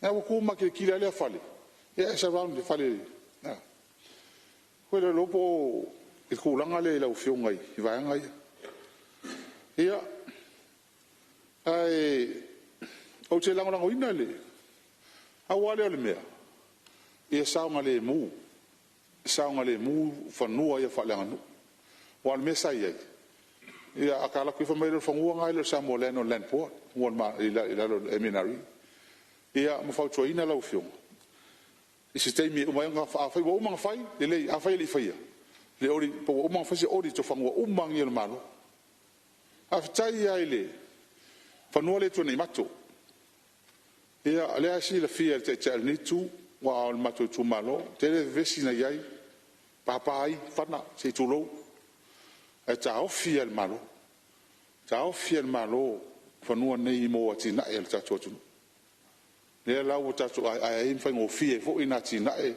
le tu nu ia vai le ala le fa tu wa ia fanua o le sai la o lo ya il malo o lai tu isi nu tu isi tu malo e tu sa ma fanua ia no foi macho sa fanua no foi macho na foi la o fionga te tonu fatinga talinga ila mtanga luanga fanua ia macho I vai tele ona sa ia ile mele me la mtanga tele faiti no foi ile mtanga luanga e pe na lo watu selo ngo o el mtayo nu tu ya fanua ai ro mai listanga talo ai ngano foi pe te alu ave sistang tes e le ko su okni me la na le o e le vesinga le ni e sa ngo fo pa mi sa e fo ke mi ave se pe wo ru e ai te mi ni tasa lu la ye le o mo fa le ngo fo le sa o nei nu ia le auto e solo ngale le ia va nga nei fa nu ai man tua e le tele e le na lu fu va e kala ye ia mna ia fa popo na watu nei pa wa o fa nu o le auto e tam fa ye nei nu al nu ma vai na le o ngo ngu o fa le ka ai si le fiel mo ko poi tele o le nu ma vai e oi tele tar tu o le tu la ye au te muso tar tala nei te u to poto ai ia ala o fionga le fonga fon tal tonu o la vai tu ala lo e wale fionga le mista ia pa ola me ala o fionga mista ole fa ngol lisi o to fanua o ele le ia fa manino po lisi fanua po lisi fa po fa tau fanua ia pe fa pena ele fa manino mai ia am tatu no mam lama ko ele fa tai alo fa tai no sao mo le tatu tu la fono ia le fa fonga le sa mo fa fonga lo tu malo ia le foi mai ta watu o fon ba won mot ia andatu le tu la mai ia fa le tasi la tu la vano lo fionga sui malo sao no aftai lo fionga le fon tsalai mo la vano ta lo foi male avatere il paia o il palmene o te manatu ele to yo se ta fi isi me ia sa o mai ona sa no ele fionga il palmia male minister e o manino mal malam na wale o se vat fa fautuanga e pe fa tu sa mon filinga lo le minister o tulanga le o tangata fu fanua pe ma fa ona fa se va e nga fa pitoa ala fu fanua ile matanga nuenga a ave into tongi le o fa fita au le e tele fi o tangata fu ala tu fanua a tangata fu fanua e o fa nga luenga fa msinonga e fiu fa msinonga e fai polo inga ina e fu fanua ma o mai fa msinonga ai fa nga ta i tangata na o le tangata fu fanua e le lava fu fanua sa mo ai fa ona fa la wiloa ma ave ni tongi le ina e fa ngo fie na fa tino le mele e fu fanua ia wa tasi fanua e fu pe lo eka ia ai to titi la vai le tau fanua o tangata e fa ta e pe taun si sila ia la o fionga ini ele minister o lo lua va nga ia tauna ai on mele sabata wina pe se ia le nga lua ina se va nga fanua te ia le o tu malo fu o te mata wina I matu tu malo I tu al fala o nga il tu malo fala o fanua le inga ne ai te o tu listing e wa matu fa tu ai fa le taxi fa tu e tamai pisinisi au tafo o isi compagnie na ye o fanua o tele lope fa fen fai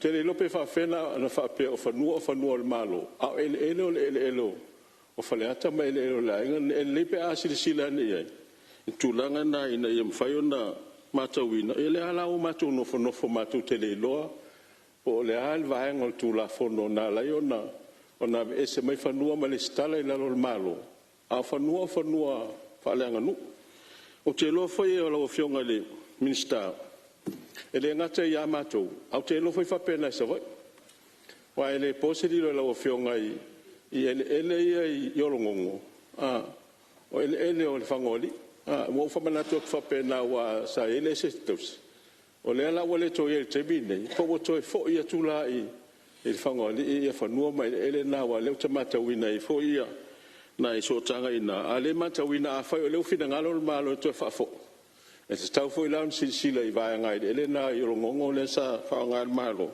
e po taun to e fa fo ia tu langa fa pena e ma me o le court grant le ma san fa I fino e tauna sila fo ia wa le tele o me o fino nga court grant e to e fa fo ia na le fa fo ia tu le dim fai pula e pe fa fo ia tu ave tu le o fa nua ia e pe o vai I tau le a matanga te le o ni matai e na o mane le o to e vai fonga vai nu o matu court grant e to e fa fo ia tu ina e fa fo ila pule nga lim fai pule ni ave lungo matai o no matai e fai masao a inga pule fa no pe fai to fo ia tu fa no la nganu ale la vele tu o fo ia tu lo la ma to fa no ma ave ini si tau le lo se matai yo na fai na fo la le pe o na i me e so so ne tu le mo tu la ngole o si la ia le ana tanga luenga fa ta se mal pule ngale al malo ele pe on sa no e tai le tu ngai o le me au ye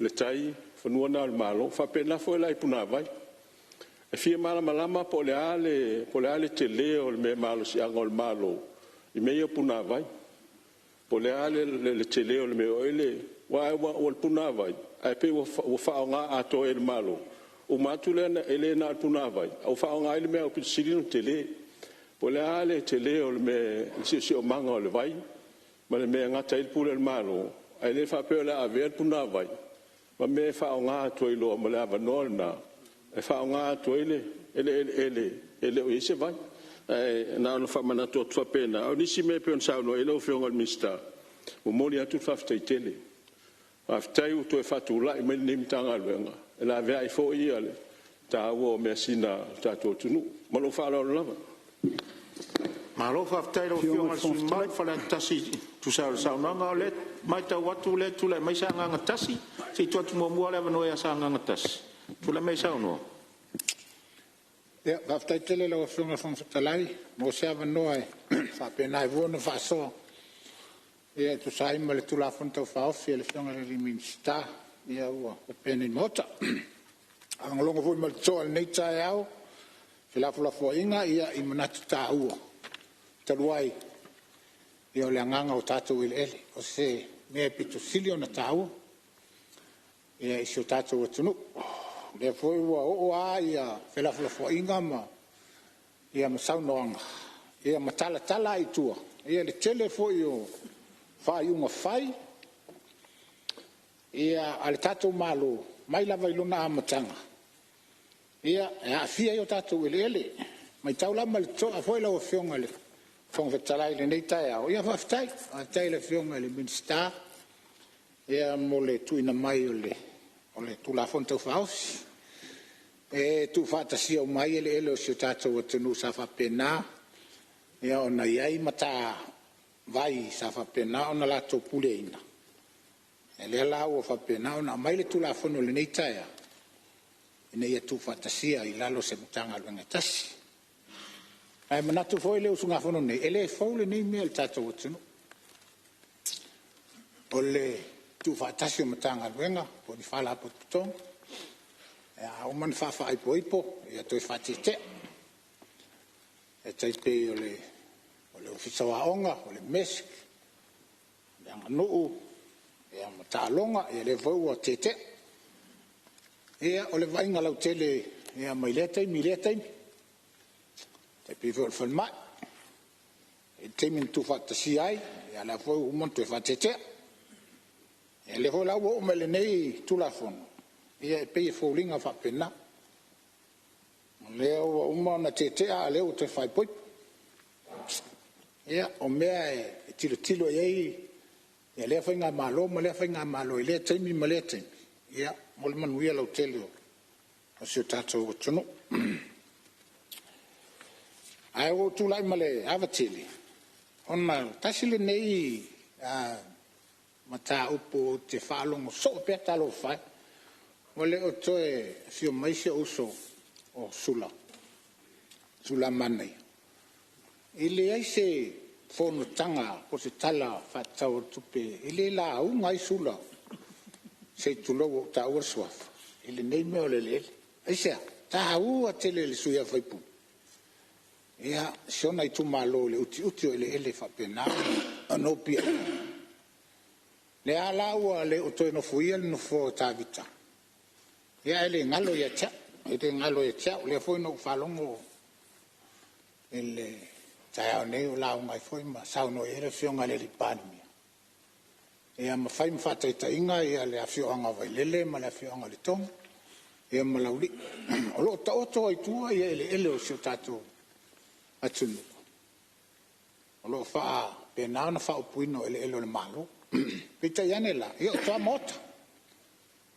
moto wa fio anga manu pule ngali in fai pule peita yan ia ele o fa pena na fa tau motu ia po wa fa tau le nganga foi le o le fa fui ho len ai foi mai ele o fa pena na ave ile nganga o le lisi ele afiong e pe foi la o le ele e sa no ele le to fa le ngam tua ia o tua mota o siona afionga fu ia o lo lisi mai ia au lalo la samoland ai te au male nganga ile mai tau ile atina ino so tato watunu ai e fa manu ina ai e o lo fa penala va una tau mo fai i se nganga e atia ai ile ngata atia e lo na ainga atia e ia masana fa nau al fa la vela ia le mo fai ona fai se mea ona o lai lisi le voi la o te falo motu tam fai wa le fofo ia taule talenga long ngam tua tala noa yama pe na ona launga ile nganga ina ia fa matu ele ia fa lisina ia ma fa avea ma fa nua tu moti o le halo na nga e maua ia seta nai tangata vai la nai te pe o tangata o no nofu tu tonu nu e te fiu e tau mo fai se ati na e ma se me te manao e ale isa wa seta e se me te alu ai ile fale tupe e fa mau ai se nonga tupe ati na e ai lo wa inga malau fana ta u ala tu la fono e pe ona mai ia e sila i fu ia la o fiongale ale minsta wa ia lisi e fa pelo na fa upuina list to on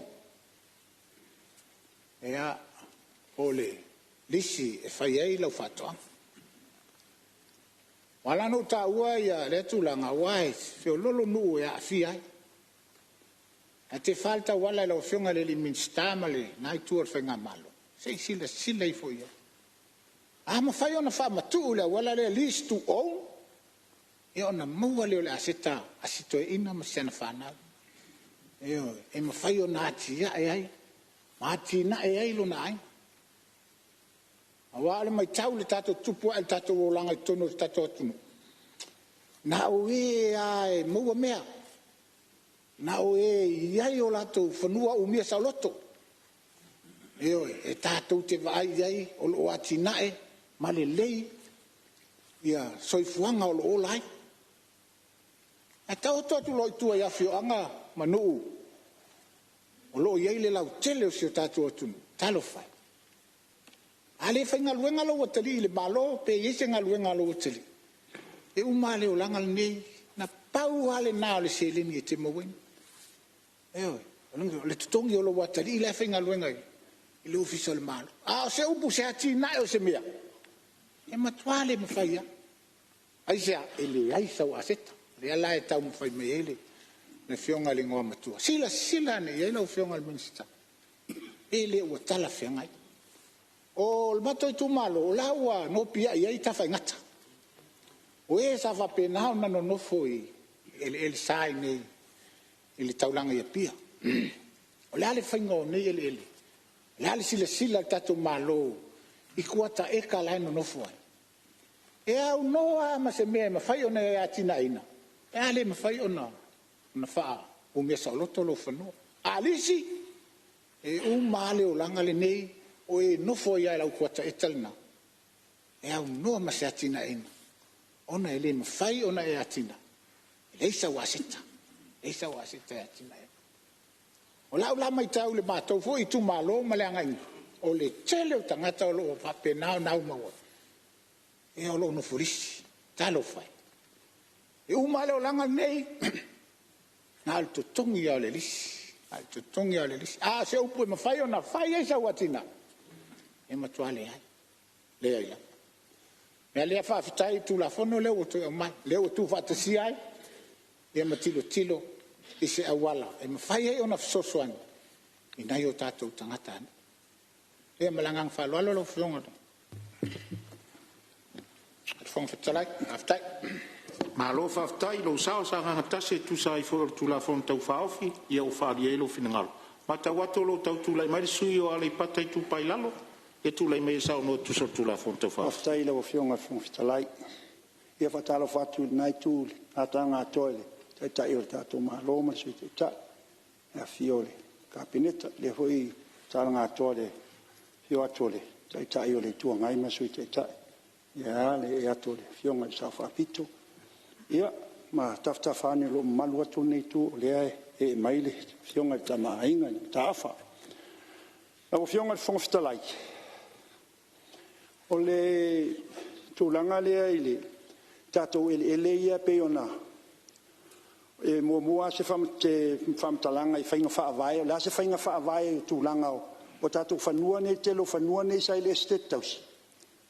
E freehold. A lea la po le ase whainga whaavai ala o whionga I le Minster. O le a whaatūlanga I ei whamulmole. Lona lua. O le tolu afe eka lea, o I tolu afe ia lisi o I la tau lea mana o mia ni whanua. Ia, ula ua te talo malanga ngai tumu whaalo ala. Nā, se fitu su lima eka la vai. E lisi. Ta I kua ta eka, to e tuu ia I male. Whaupunga listu o. Ia na, a maua I loi o tūlanga ia peona. Ta ua e whaingo fia ei na o lai fotu pulanga. Ma nei a inga. Ua iai a la tau whanua. Ua mia sa loto. Listu o. Malanga ngai tumu whaalo alu. Whautuanga. Na o whionga I le. Wa wia o te whawhitai a wia I si o mātou tūmalo. Tūmalo ali pata whale I lalo. Ele aise ele tasina. Whapenana. Na o atu iaia. Ia lima o le tātou. Atu nuu mai whafo leo maia. Aise a langa sāli leita I tai. Sā lātou. E ili taimi na o atu aia. Ia le. Maenga ia o au sea mani I vaipu. E fia mana o mia le vai le wha I lato atina. Ia, ele Italia ele. Ele nei tu malo, tai o le tu malo, nei tu malo I navai tau. E o mai asa iei pepa na wha mau tai munu. Ia o le lopo aile le alofa o na ave sea sa iei tonu wha mau maungan pāmina. Na o fionga. Nei wa enga tā ua na o le tatalo atu le nei a whai ai vai ia tātou whanua nei lau o fionga ele. E talo male nganga tumul faalo e mana ia pe vai tolu ia tolu ia vai nga fo ia tai vai nga lo fitu lima e kale ina ia mafai ona ese uma vai nga fai ngo fia ina po fe tu malo e tu ia e fua ile silsila la ofionga ia salona pauna semana tole ne tu malo ile ai fa manuia le tua ile la ofionga tai fonu ia ale malo su sfonei malo whaftai lo sao ale pata I whare lalo ia tu sa tu la fon tau whafi leo tu lai mai le su whala taim sam tau sa I tu atu le avanoa te rau whionga le whonwhitalai mo le avanoa e pupu ale se manato nei tu malo tu lai atu e whaari le langlangai na nei tu malo le o le tu la fono ia mas whautuanga lea oro iei foi a tārsanga tu ua nei tu malo ni whanua e ngā lue ai. Ia manato leo wa whaase e o le tātou mtanga luenga fōlea, a o mātou whautuanga. Ia alofangia lau whionga Minster mana malo. Ia protect your interest o tangata lima vai ma tangata e mawalalo lato tamawa inga tātou tū la whono.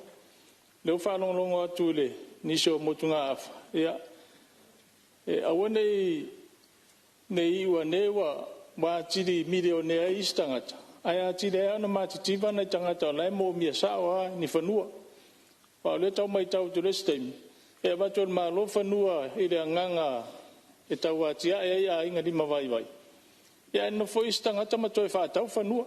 Ona le maua ile ole nganga moni le tau fa toi malo ia manuia ia tato fono. Alo, whaftai foi tuare. Ia lo tula mai vai monga whatua tula wanoa lau whionga sui mat. Whaftai te lau whionga mule wanoa.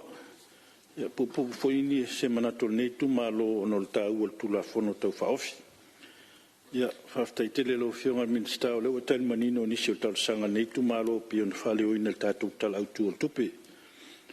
ai o le tu e sele tau o le tulafono tau whaafi.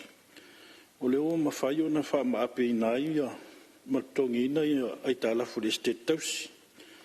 Ia peifo na ilu vai ngā tupele sa ilalo le tātou tala autu. Ia le la ki lia e mai se ai ai tālafu ia le tātou whaaputonga state tausi. Ai peifo na saunoa isi toto. Ia le atunga lunga ono ele isi tanga maulunga o tupe whatau ina mo tangata whaingalwenga. Whase ea tui lalo le tangata ia mawaianga sa ilalo tātou salasi. Ia o leo whase ea tui lalo le tātou SEA, Export Authority. Ia o le eise si tanga maulunga o se tupe whatau ina mo tongi tangata whaingalwenga o le tele ele. O le mai tau atu foi le tulafono tau whaafi. O le wheu whase ea tuai mawhanua ia ua i lalo le tātou tulafono ia mo ele ia mo whanua tanu. Ia awhie fwy las pito nu o sumato i tu malo, e misi sumato nu i tu fwy opa. Ia o te talo na, e ui au lewa, ua ia tangata fwy ia, ua ia lato vanga whanua mo le whamoe moelea mo le lango mauina i o lato tangata. Ia o te talo nenu, vaenga o tutoi, ia pe mawhai ona whase e mai, ia pe whaanganga fwy mo le nenu. Ia ono ua leini ele tua iai. Ia lango al nenu so whamoe moe le tātou malo, te ele whamatu watu mo whamoe moe ngal tātou malo. Ia te talo nā o le tātou whanua tanu i tu whiopa, ia pe le mawhai ona whase e mai loi, ia mo nei vaenga whanua tutoi, ia mo le nenu. Ia komiti whatino, o pōrs ia o lela whawaina fuile komiti whatino le tātou mtanga luenga. Ia awhai o leo whase e me se atu whanuia sa ilaro salasi ma le state tausi. Ia manatu fwoi ia, ia whabuta e fwoi ma tātou komiti whafwoi ia sa ilaro ia whaputonga. Ia ro tātou atpea le minsta o tātou whaputonga al malo, ia whtuna inga o tātou komiti whatino ia. Ia manatu na pau ia lau whiong whongtalai. Ia mure atu langa whaftai tele nei tu malo, tai mure wanoa. Whiong whongtalai. Ia, mahalo whaftai sau noa vai maunga wha. Manatu le tu lai mai a le vai maunga tolu, tu atu le wanoa sau noa i tu sol tu lafon. Whaftai tele lau whionga le whongtalai. Le pupu fo ia se sao le nei tu malo, mo mua ki wha leo le ngang whaftai tele. Lau whionga le ministai tu sai man tu lafono, tu in mai fo il mot fono, tu lafon tau whaofi. Ma e le awe se fo il nei tu malo le tu langa tāua ni tu la fon. Ia e mese o le ngang whaftai le malo. Ia wai pe whena maua i nisi o toto e le fon nim tau. Tau mwhainga mainga o le nei wha moe moe.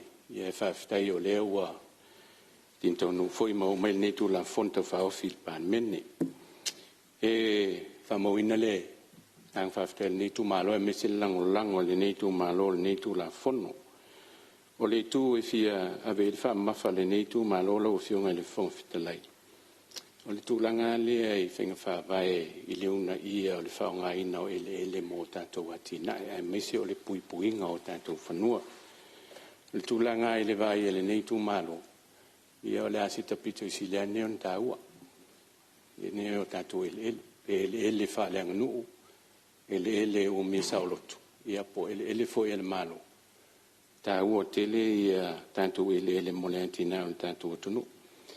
O le lui tau tele ale mai tau le neitu malo i lau whionga minsta me se lentanga luenga i le nei. O le mea ne o le urbanization. I leo mai leo o tātou tangata mai no i tua me se fo se vai i tono le tau langa. O le issue tele le e whawhianga i tele ma tātou. I le tau whasosoina lao i le ele nei whaongaina i o tātou tangata nei. Ma moli le ngang whaftai tele lau whionga in minsta ma wela so nafi lau folsanga manino vaenga i to sila le tātou mtanga luenga. I tūlanga i tātou whainga whawai i le whasoina o tātou ele mesia ele ia le malo.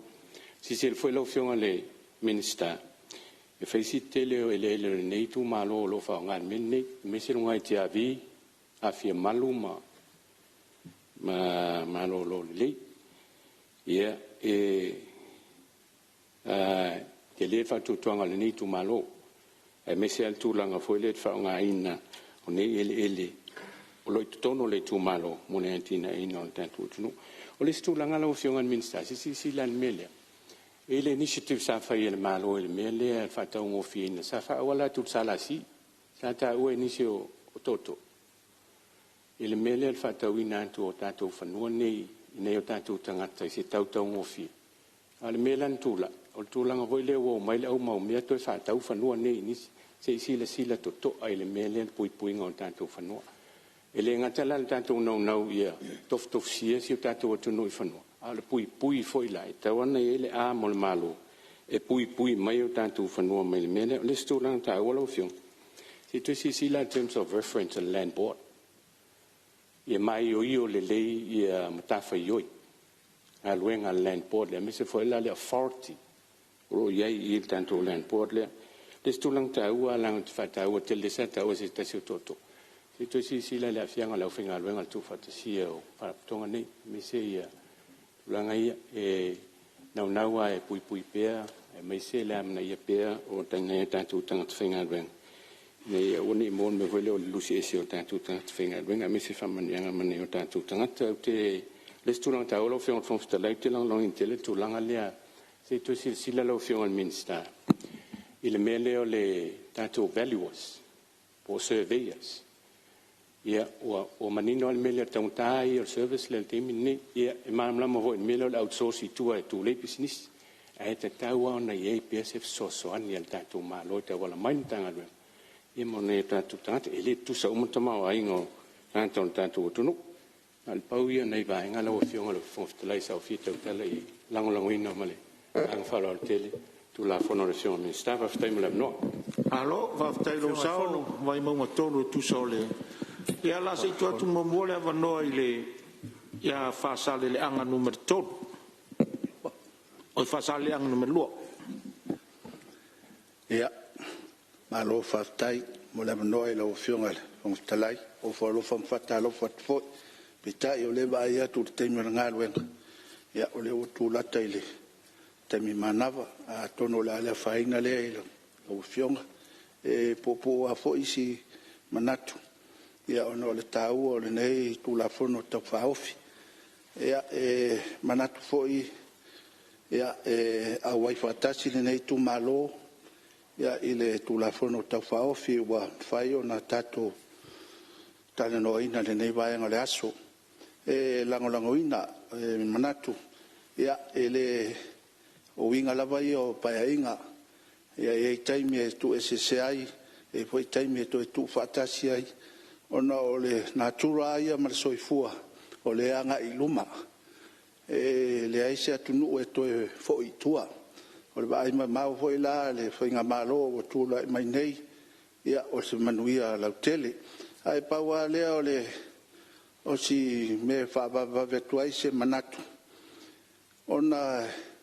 ele nama le laina ia o tu la fono la vai o tato malamlama o no o ele ia fale atunu e la tua il sami tau le tua sivi pe tai e mai tau ina pea ia ona o tasinei ainga e pito aiuta le ngai lueina ia sa mai tau fo ele fo ia le fuaina leo ele i tua le tua sivi ia atonu o tapenanga ia le malo mo tapenanga o ele ia i tua sifi tua atu me le io e ngalwen poni meo ni puipuinga o ele o le atunu ia e telefoni le wo ma le nei vai tau ia e tu fisili lava sa fainga matai pe nei te iwa fai fuatanga ia ale malo i se taimi ona vele ma ele le malo ele lei foi manino mai o tato i tu malo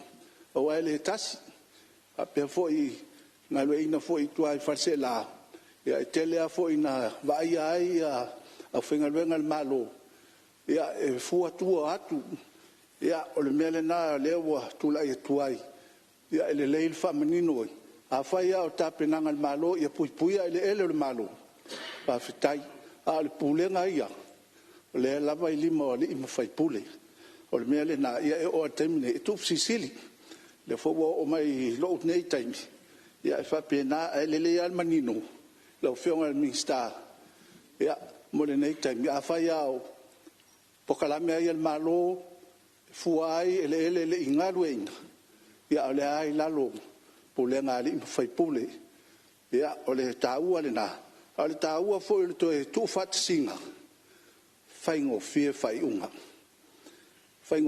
unga wa lesim tau fatali lo fiso fonga fenua se mai le fai unga mai salasi ia me se foi si mak al taimi nei tai tono le manatuna fai ngo fie fai unga a le ai se fanua se matai o ia le fo so na tofi me le lo fionga fono ta ua le tu la fono ne tu malo ia fatasi ila ma le fa maoni a fai te fa maoni te te ngore no lo ai a pena fo to finga vala wina a wa po le fo se na te ta yo malo a fai le fa maoni la to le vai tau ma le vai tau e fa pena fo tato tinainga tau puti tato tu la fono ia ma le nganga fa alo ia manuia le ne aso malo fa tai sa fa sa de langa lua e tu sai fo or tatu tu la fono ia o lo tu la mai le suyo va fonti tu atu le vano ia fa tai la fionga le fon kalai mo fuse ngo ngi ku malo ia mai ka fo le ka ko ko ko ngu ia ka ko kai bi manolo ta wo mo fo ile va sa mo ia la un fo ia wa fo ia le ku la fon ka fa ofi e ka wa ku le ku la fon ka fa ofi lo fa ku mai fa pe ku la fon ka fa ofi o te unga ku la fon ele fo nga fa nu ma si manga lo mai ma ue pe nga fa pe mai le fa punga ku la fon ka fa ofi fa aulo o ke unga ku la fon o ele me fo nga fa ngua ma fo aga no fionga ka we lu pu le fa aulo langa o ele tako kungu o te vai do peina sa no anga le suima manu va fonti ia se tu atu le mano le fionga le pandemia mulla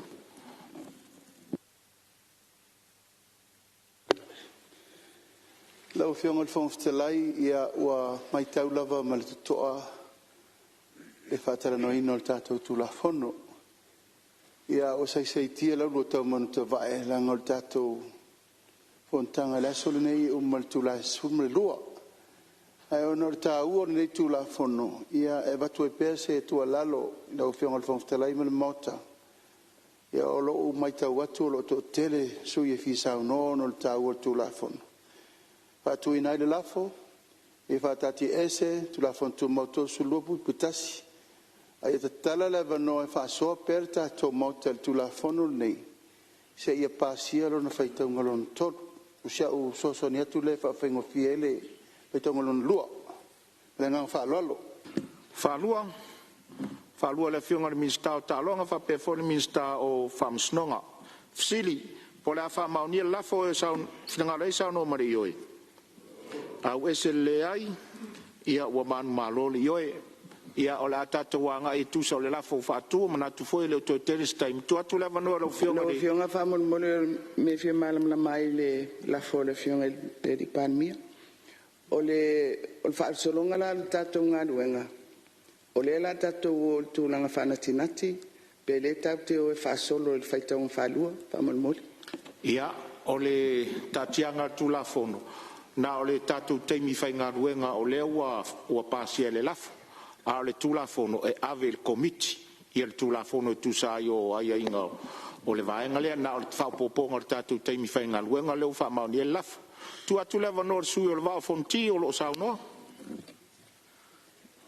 pa tai la fiona fono ya ka o ke ngi ku malo le la fongo ngi kasi ngi ku malo le o e si ko ai fa ngua fe le pa va po fulino ya le ale o kele se fam kalanga ngo lewa ka ko foi ngi so vai ngai fam snonga al fakula i mai on kanga wenga ngi o lea ua maioio ma o le foʻufi koe kogu lava i le makagaluega lea eleele ma fuagafagua o eleele o le kofi o le faasilamaga lea leiga o ga faaupa i gai kumālō o se kulafogo faaulo o gai kāua kele o lesi foʻi lea vaega e kāua i le gai kumālō le kulafogo legei a kogu foʻi a le afisoasoagi kele le minskava makagaluega i kulaga ia e vesia ai kele o fioaga ke lo lesi lea kāua kele o le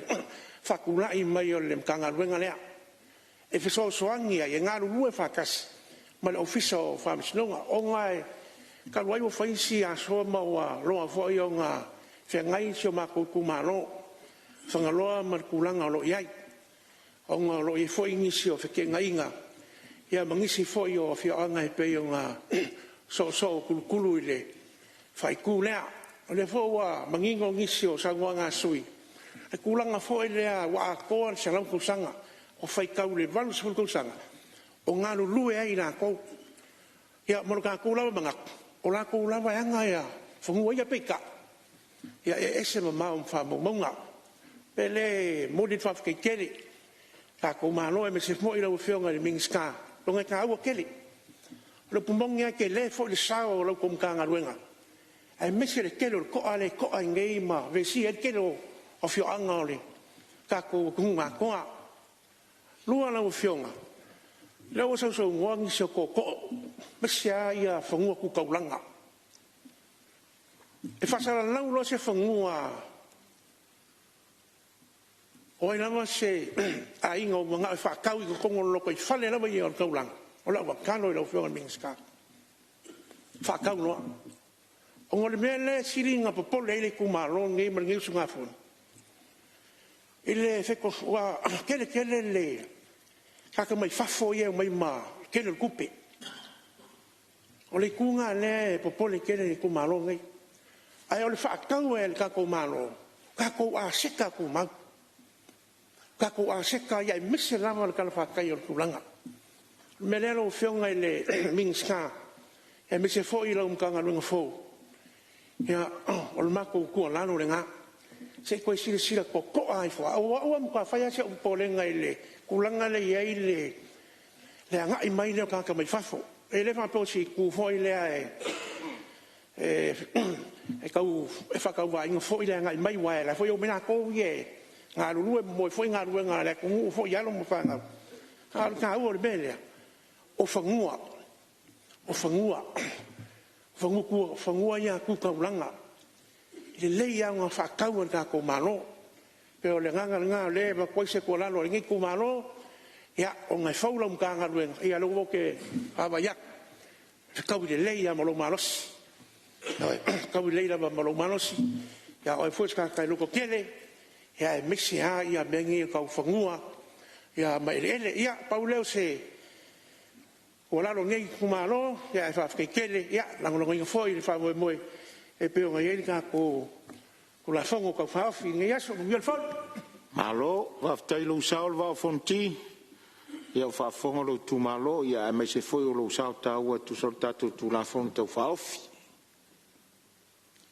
ia e manatu o lē mai tau atu foliga mai ua so atoa le ia lou feoga le minista se mea tautulaʻi mai lou feoga le minista e tai lo fiona o tai mo le mo pe fatanga ma te fon bole ba se mala tu la fon ia le ila o tou ona tu la fon ia ai manatu pe uma o le so ta ia o le maota ia e lo manatu ia fa malo sa no pa i o tato maota le o fa fonga de minsta ma tato malo lo tu sa ta o tu la fon o tau fa o fini nei fa ftai ta pena o ta paro fionga le minsta te sa no ta foi tau ta o sa la la fionga il fong fetelai pa mon moli musa va noel e sa no le minsta ia e sem ta o le mata po fi mal mai lo fionga o le we le fa mo mo le tatom ta po ne sa no ngal sui o pala lupo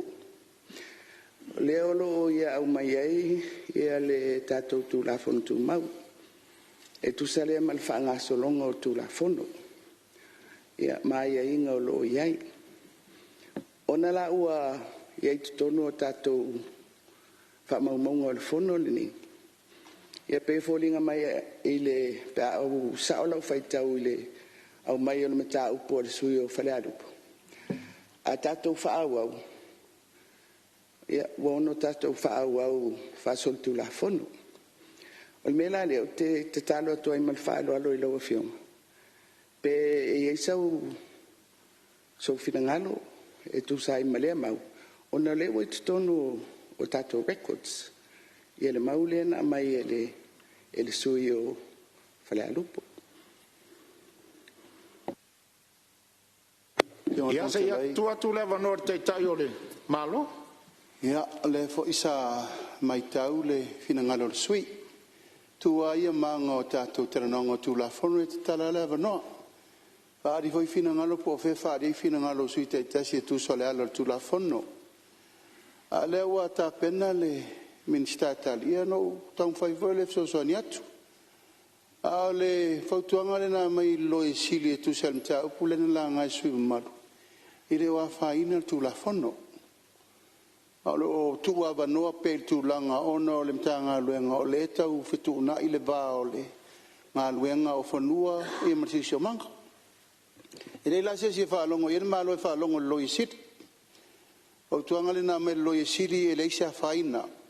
Whaupuinga o tu la whono. Ai manatu e whaaru tato ngā luenga ana se sui mamaru fo e whata uro no whina ngalo e no fo mai i. E lau o mana whairo no whina ngalo naru lea. Ai le mwhai e tau whia le tato whono e le alu ai kau whakau e ka kolongo mangaku. So ni atu lea tu le mai lau whionga li minsta e sau noa tatu. Tau whionga le whonga whitalai. Ia. Ia. E le ise nganga whapea e tau whia le whangasolonga o le tato ngā luenga. Wa le wa mai tau batu o le la whaasolo le komiti. Ai e ale tu o te AVP e le whataua. Awal mata upu le nalanga mai, o le mata upu wha tu la whono a tātou standing orders. O le tu la lana ai e se whautuanga i tu atu. Pe whaamawina pea ai ave le komiti. Au mai e se a whapeo e se whale tonu i le whangasolonga o le tātou tu la whono. Ia na whai mai la ia le la tau le foi whai e whauau, e le se anganga, e na ol paule mea, o na o lewa i tutonu o tātou whamaunga. A leo sao no mai la li pārmia, a whapefa o le fina ngalo leo la o fionga. Ia, ai, o le mātou manatu, le ia le langa atu. Ia, malo whaftai, o le mai tau atu no fo, o la e sao le ingor tu la fono, la e sao le leia le ingor tu la fono le vaenga le na. Ai, o le atoanga, la atari e le fionga le minsta, a o le manatu fa pe winga i le tula fono tu mau o lo o sa o le leile ngor tula fono o le fe ese a i foi o pulenga o le mata fa yo ya na kapeneta la to pe ava vai ese li si pulenga o vai lo ina le mtanga luenga pe luonga CEO a tasi al aunga ma le minsta ai le ai la se fesota inga o le vaenga le na ma le tula fono tu mau o lo sa o le ngor tula fono o lo nga fa lo tu mai la o fionga mi sta fa wau tali foi tau tu som tau pung la ngan mot kai lo fionga le fon fkalai mo le vango sa ngo fongo foa ma mai kau fa longo fo i mal ko a o sau ngoa ma fkalai fo i a ko ma ka ya la le kula fongo ngim ka nga luenga la o fionga le fonga whakalai. Mangingoa ma malama. Lea mai ngor kula fongo. Inga isea. Se ia koe kau wha mau popo. Ele ma whangua o ka koua kungu. Mai kau fo i marko ko ai saungoanga ma kulenga o maoka ngei vaenga le aso. E kanga kasi umalava kulenga ma saungoanga. E lango inga re kula fongo ua opea ngei moka. Ai ai ngai vaenga la iki. E ese ai ko o nga whaalia i kongo le moka. Ma ko mga kulea la ua fionga le fonga whakalai. E iai ele o lo ka ko malo. O lo ka ape solo i kongo le malo. O lo o whapenga o ngā whelava sa iai, a whioanga malalafanga, o ko a ia vaenga, a o le kaimingei, o lo o kau mawhai a kili ni makanga luenga, inga ia fofo o le whawhikau li lea. Na o whionga le whongawhakalai ere i whalongolongo fo i malkoko ai kulenga masaungoanga. Ele o le kaimingei whako aka ua fua i le whamoe ngei. Whatever, lea paya inga i kuaku ma lea paya inga ngā umaku ngei. Lea ua mawhai whako a whakingo i kaimini ngei. Via lea kua i ronga alofa maronga anga lilei. Ma whauwhaunga sa whaasolo mai e kausanga. Lea ua kau i mangu le whamoe. Karuai la, o ngā lea ua whaakule la fo e whaua waid ka kou ngā luenga. Ia o le au kau mawhai e. Au au inga aku ngai kari. Ia au a fo i le whamoe. A le au ngā lea ma le whamoe ngā lai ngā whaakuinga le mga ngā luenga. Inga ia ku whaakasi ai, whangua uma o ka kou wakungu. Whapenga o ngā ka ape ia Samoa a koa. E iai ko e ku whaakasi, e iai fo i ko e o ngā kasi o la kou whinga ngalo. E au ngā e kasi. E pei o ngā kaukalangi ai le kula fongo. Ho amaka kula fionga le sa whapiko.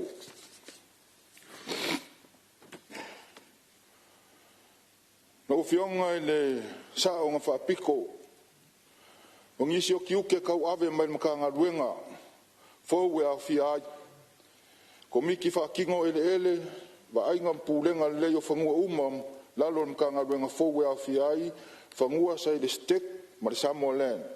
Le si tala ina o whanua tu maoti, tiute o le Land Commission. Disi ina o whanua whaaleanga nu. Pei ona efe siringia, leo o tari malama le mata ngā ruenga.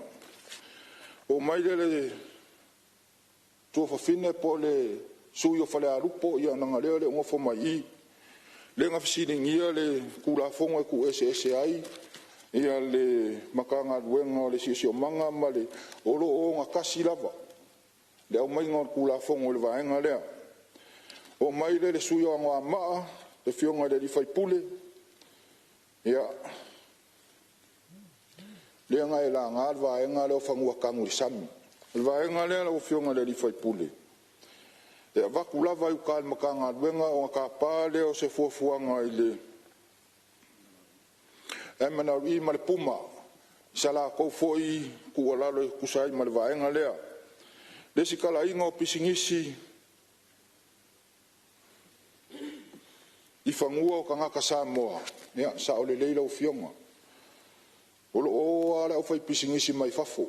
I whangua o ka ngaka Samoa. O ngā whape ngā lea o ngā waku inga uka makanga ruenga. Mo le whakulanga inga o risi. A whape sila aku makanga ruenga e lefe kaui. E mawhai o ngā whai i le whakakau. Ma le fisosoangi e makanga ruenga. O mai le malai ka polo pe o ngā efsiringia. Kai mingei ngā ngasi a koa mai a le mesa i mua Samoa Land. Ko i le mele wa i makanga ruenga fau. O le kari akule i la o fionga i le li whaipule. Ia.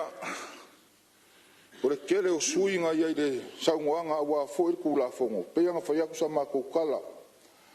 O le kele o saungoanga makulenga e ala i le kula fongo. E ka nga kasi uma ia saungoanga. E ala lea i le langolango inga. O le kula fongo. A o whaukuanga ma ki mainga, ma vaenga uma e pei o ngā kuinga mai. Ia o lea ua whamauinga ma lea nganga whawhakai.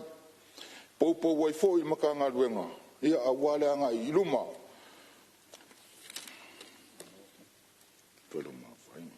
Ia, e se mai le whinga ngalo le sui o ale i paka i kupa i lunga, o i kupa i lalo, sa o le leile saunga pengo whai akuanga po. Ko rua whemo ang kupu ka ngaka o lea kau sa ilingi o lako kua ka eka. Ia leo ku mai lau whaukuanga, ia ka kia mai. Ka kia mai lau whaukuanga. Ia, o le whaipule o vai maunga wha. Ia, o le ua umaunga kariakul makanga luenga nga po nisi o vaenga nga e karusa ngainga.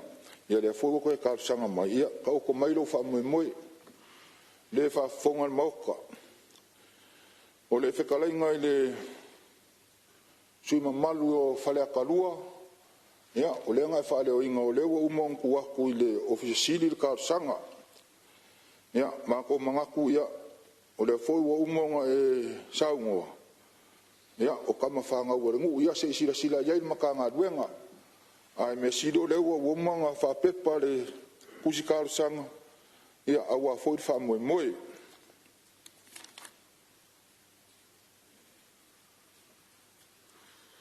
ia fasalle anga kolu ia pe anga ukaria ku le po nga po masangi anga uia ku la wala le ka ua ai ka ko mai lo fa moi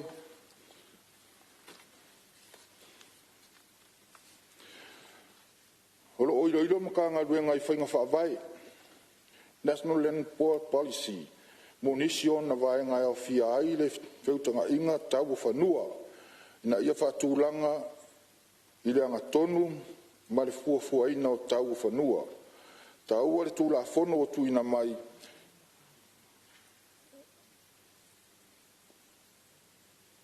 e faa nga ina ai mai si malo si anga e faa tino ai nga luenga mal matafa yoi ale matanga luenga o le lisi na atu leo fanua mo le isi fo ilisi lo fionga ile sui mamalu ia pe yang o fa leo akur kai miwalu o le sila il makanga luenga ka sanga le fo o mong fa mawinga le kalian makanga luenga ia kusai male manga ongang ku mai le mamea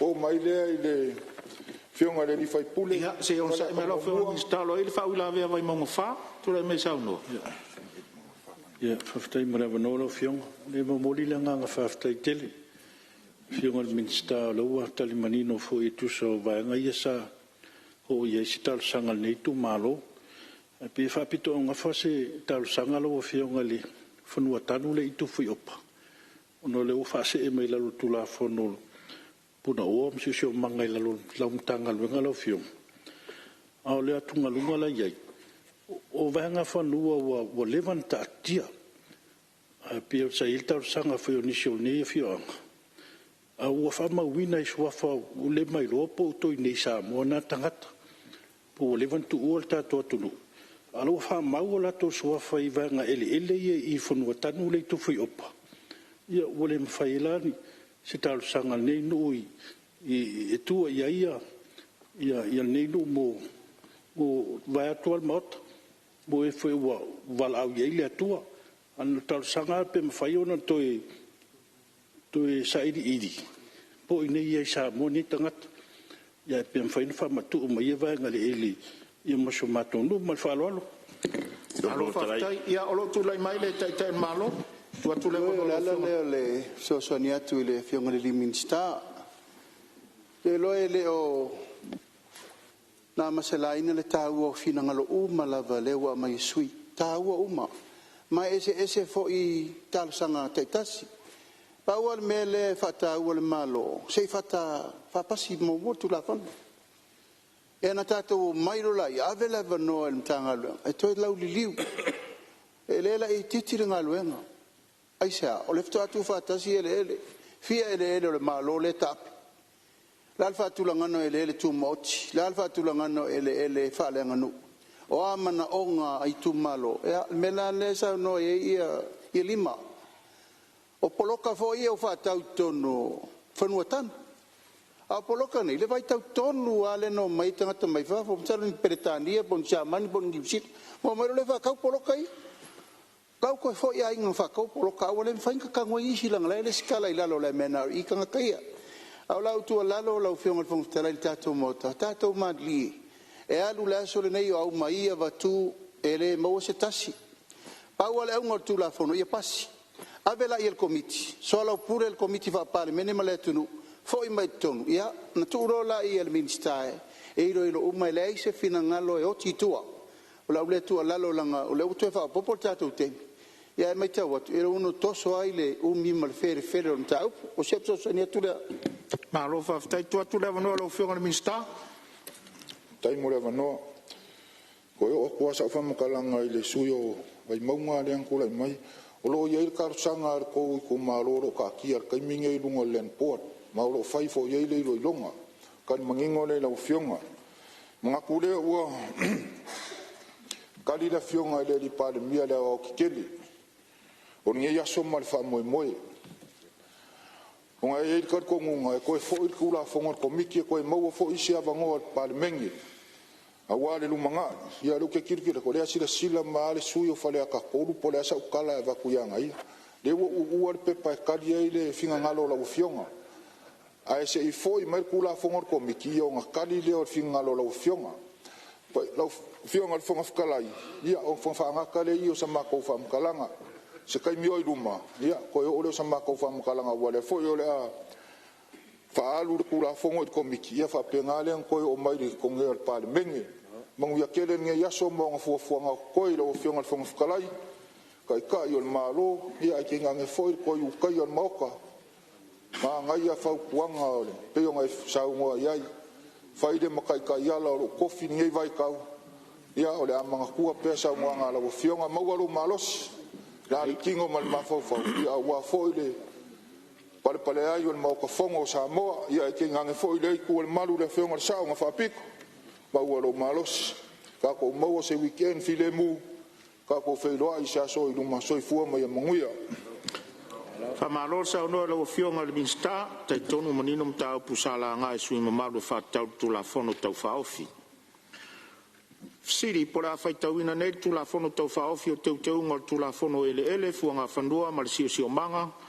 lua fe lua sfumo leono lona fai taunga fa lua o eu fina ngalo ia isa no mare ioi au ese le ai ua manu malo le ioi o tu la fono e teu ina ile tu la fono ele fuanga fanua mal sio manga afif se lo voluiva ina ia tangi aile tu ma vai no nga wenga tau ave le van tanga wenga ele fu nga fanua malem tanga wenga puna o fana tura ma sisio manga ma ina ia ai mo mta upu so tai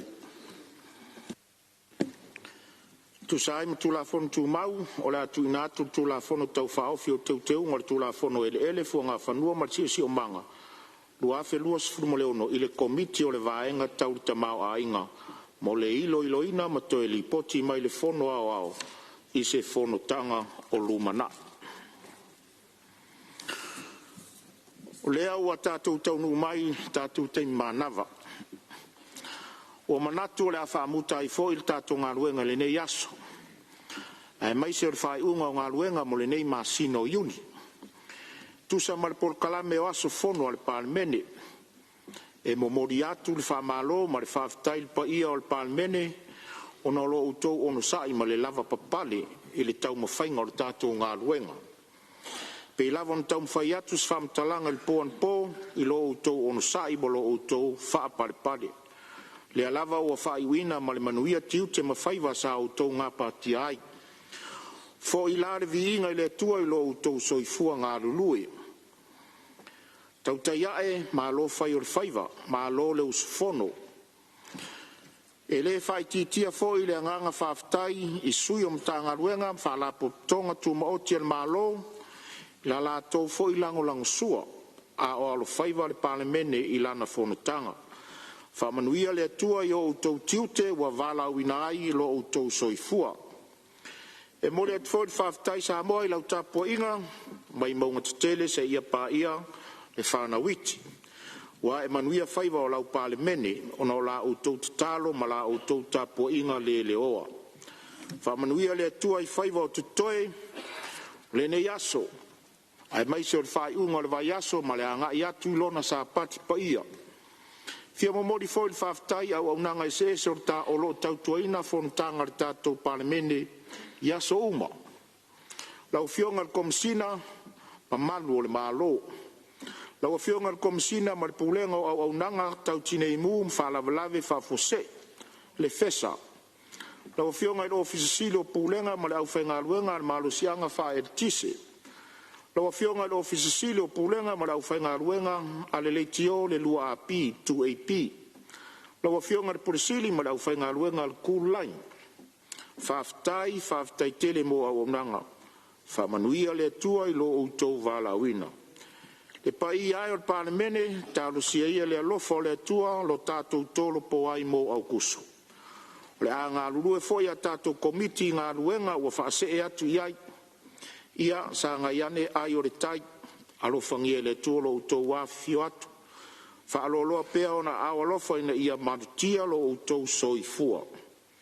Ai tātou te lei toropo o te tāro sangatu le suyus fono mo whaasale le anga lua se e saunia se te tālo e whaai uai le tātou fono. Tātou i fu matatalo. Le atua pai ae, le atua le langi ma le lalolangi. O lawa fio lava o le matai sau o mea uma ma mea le lei. Pese a se mea mātou te whaofo ai i a te oe.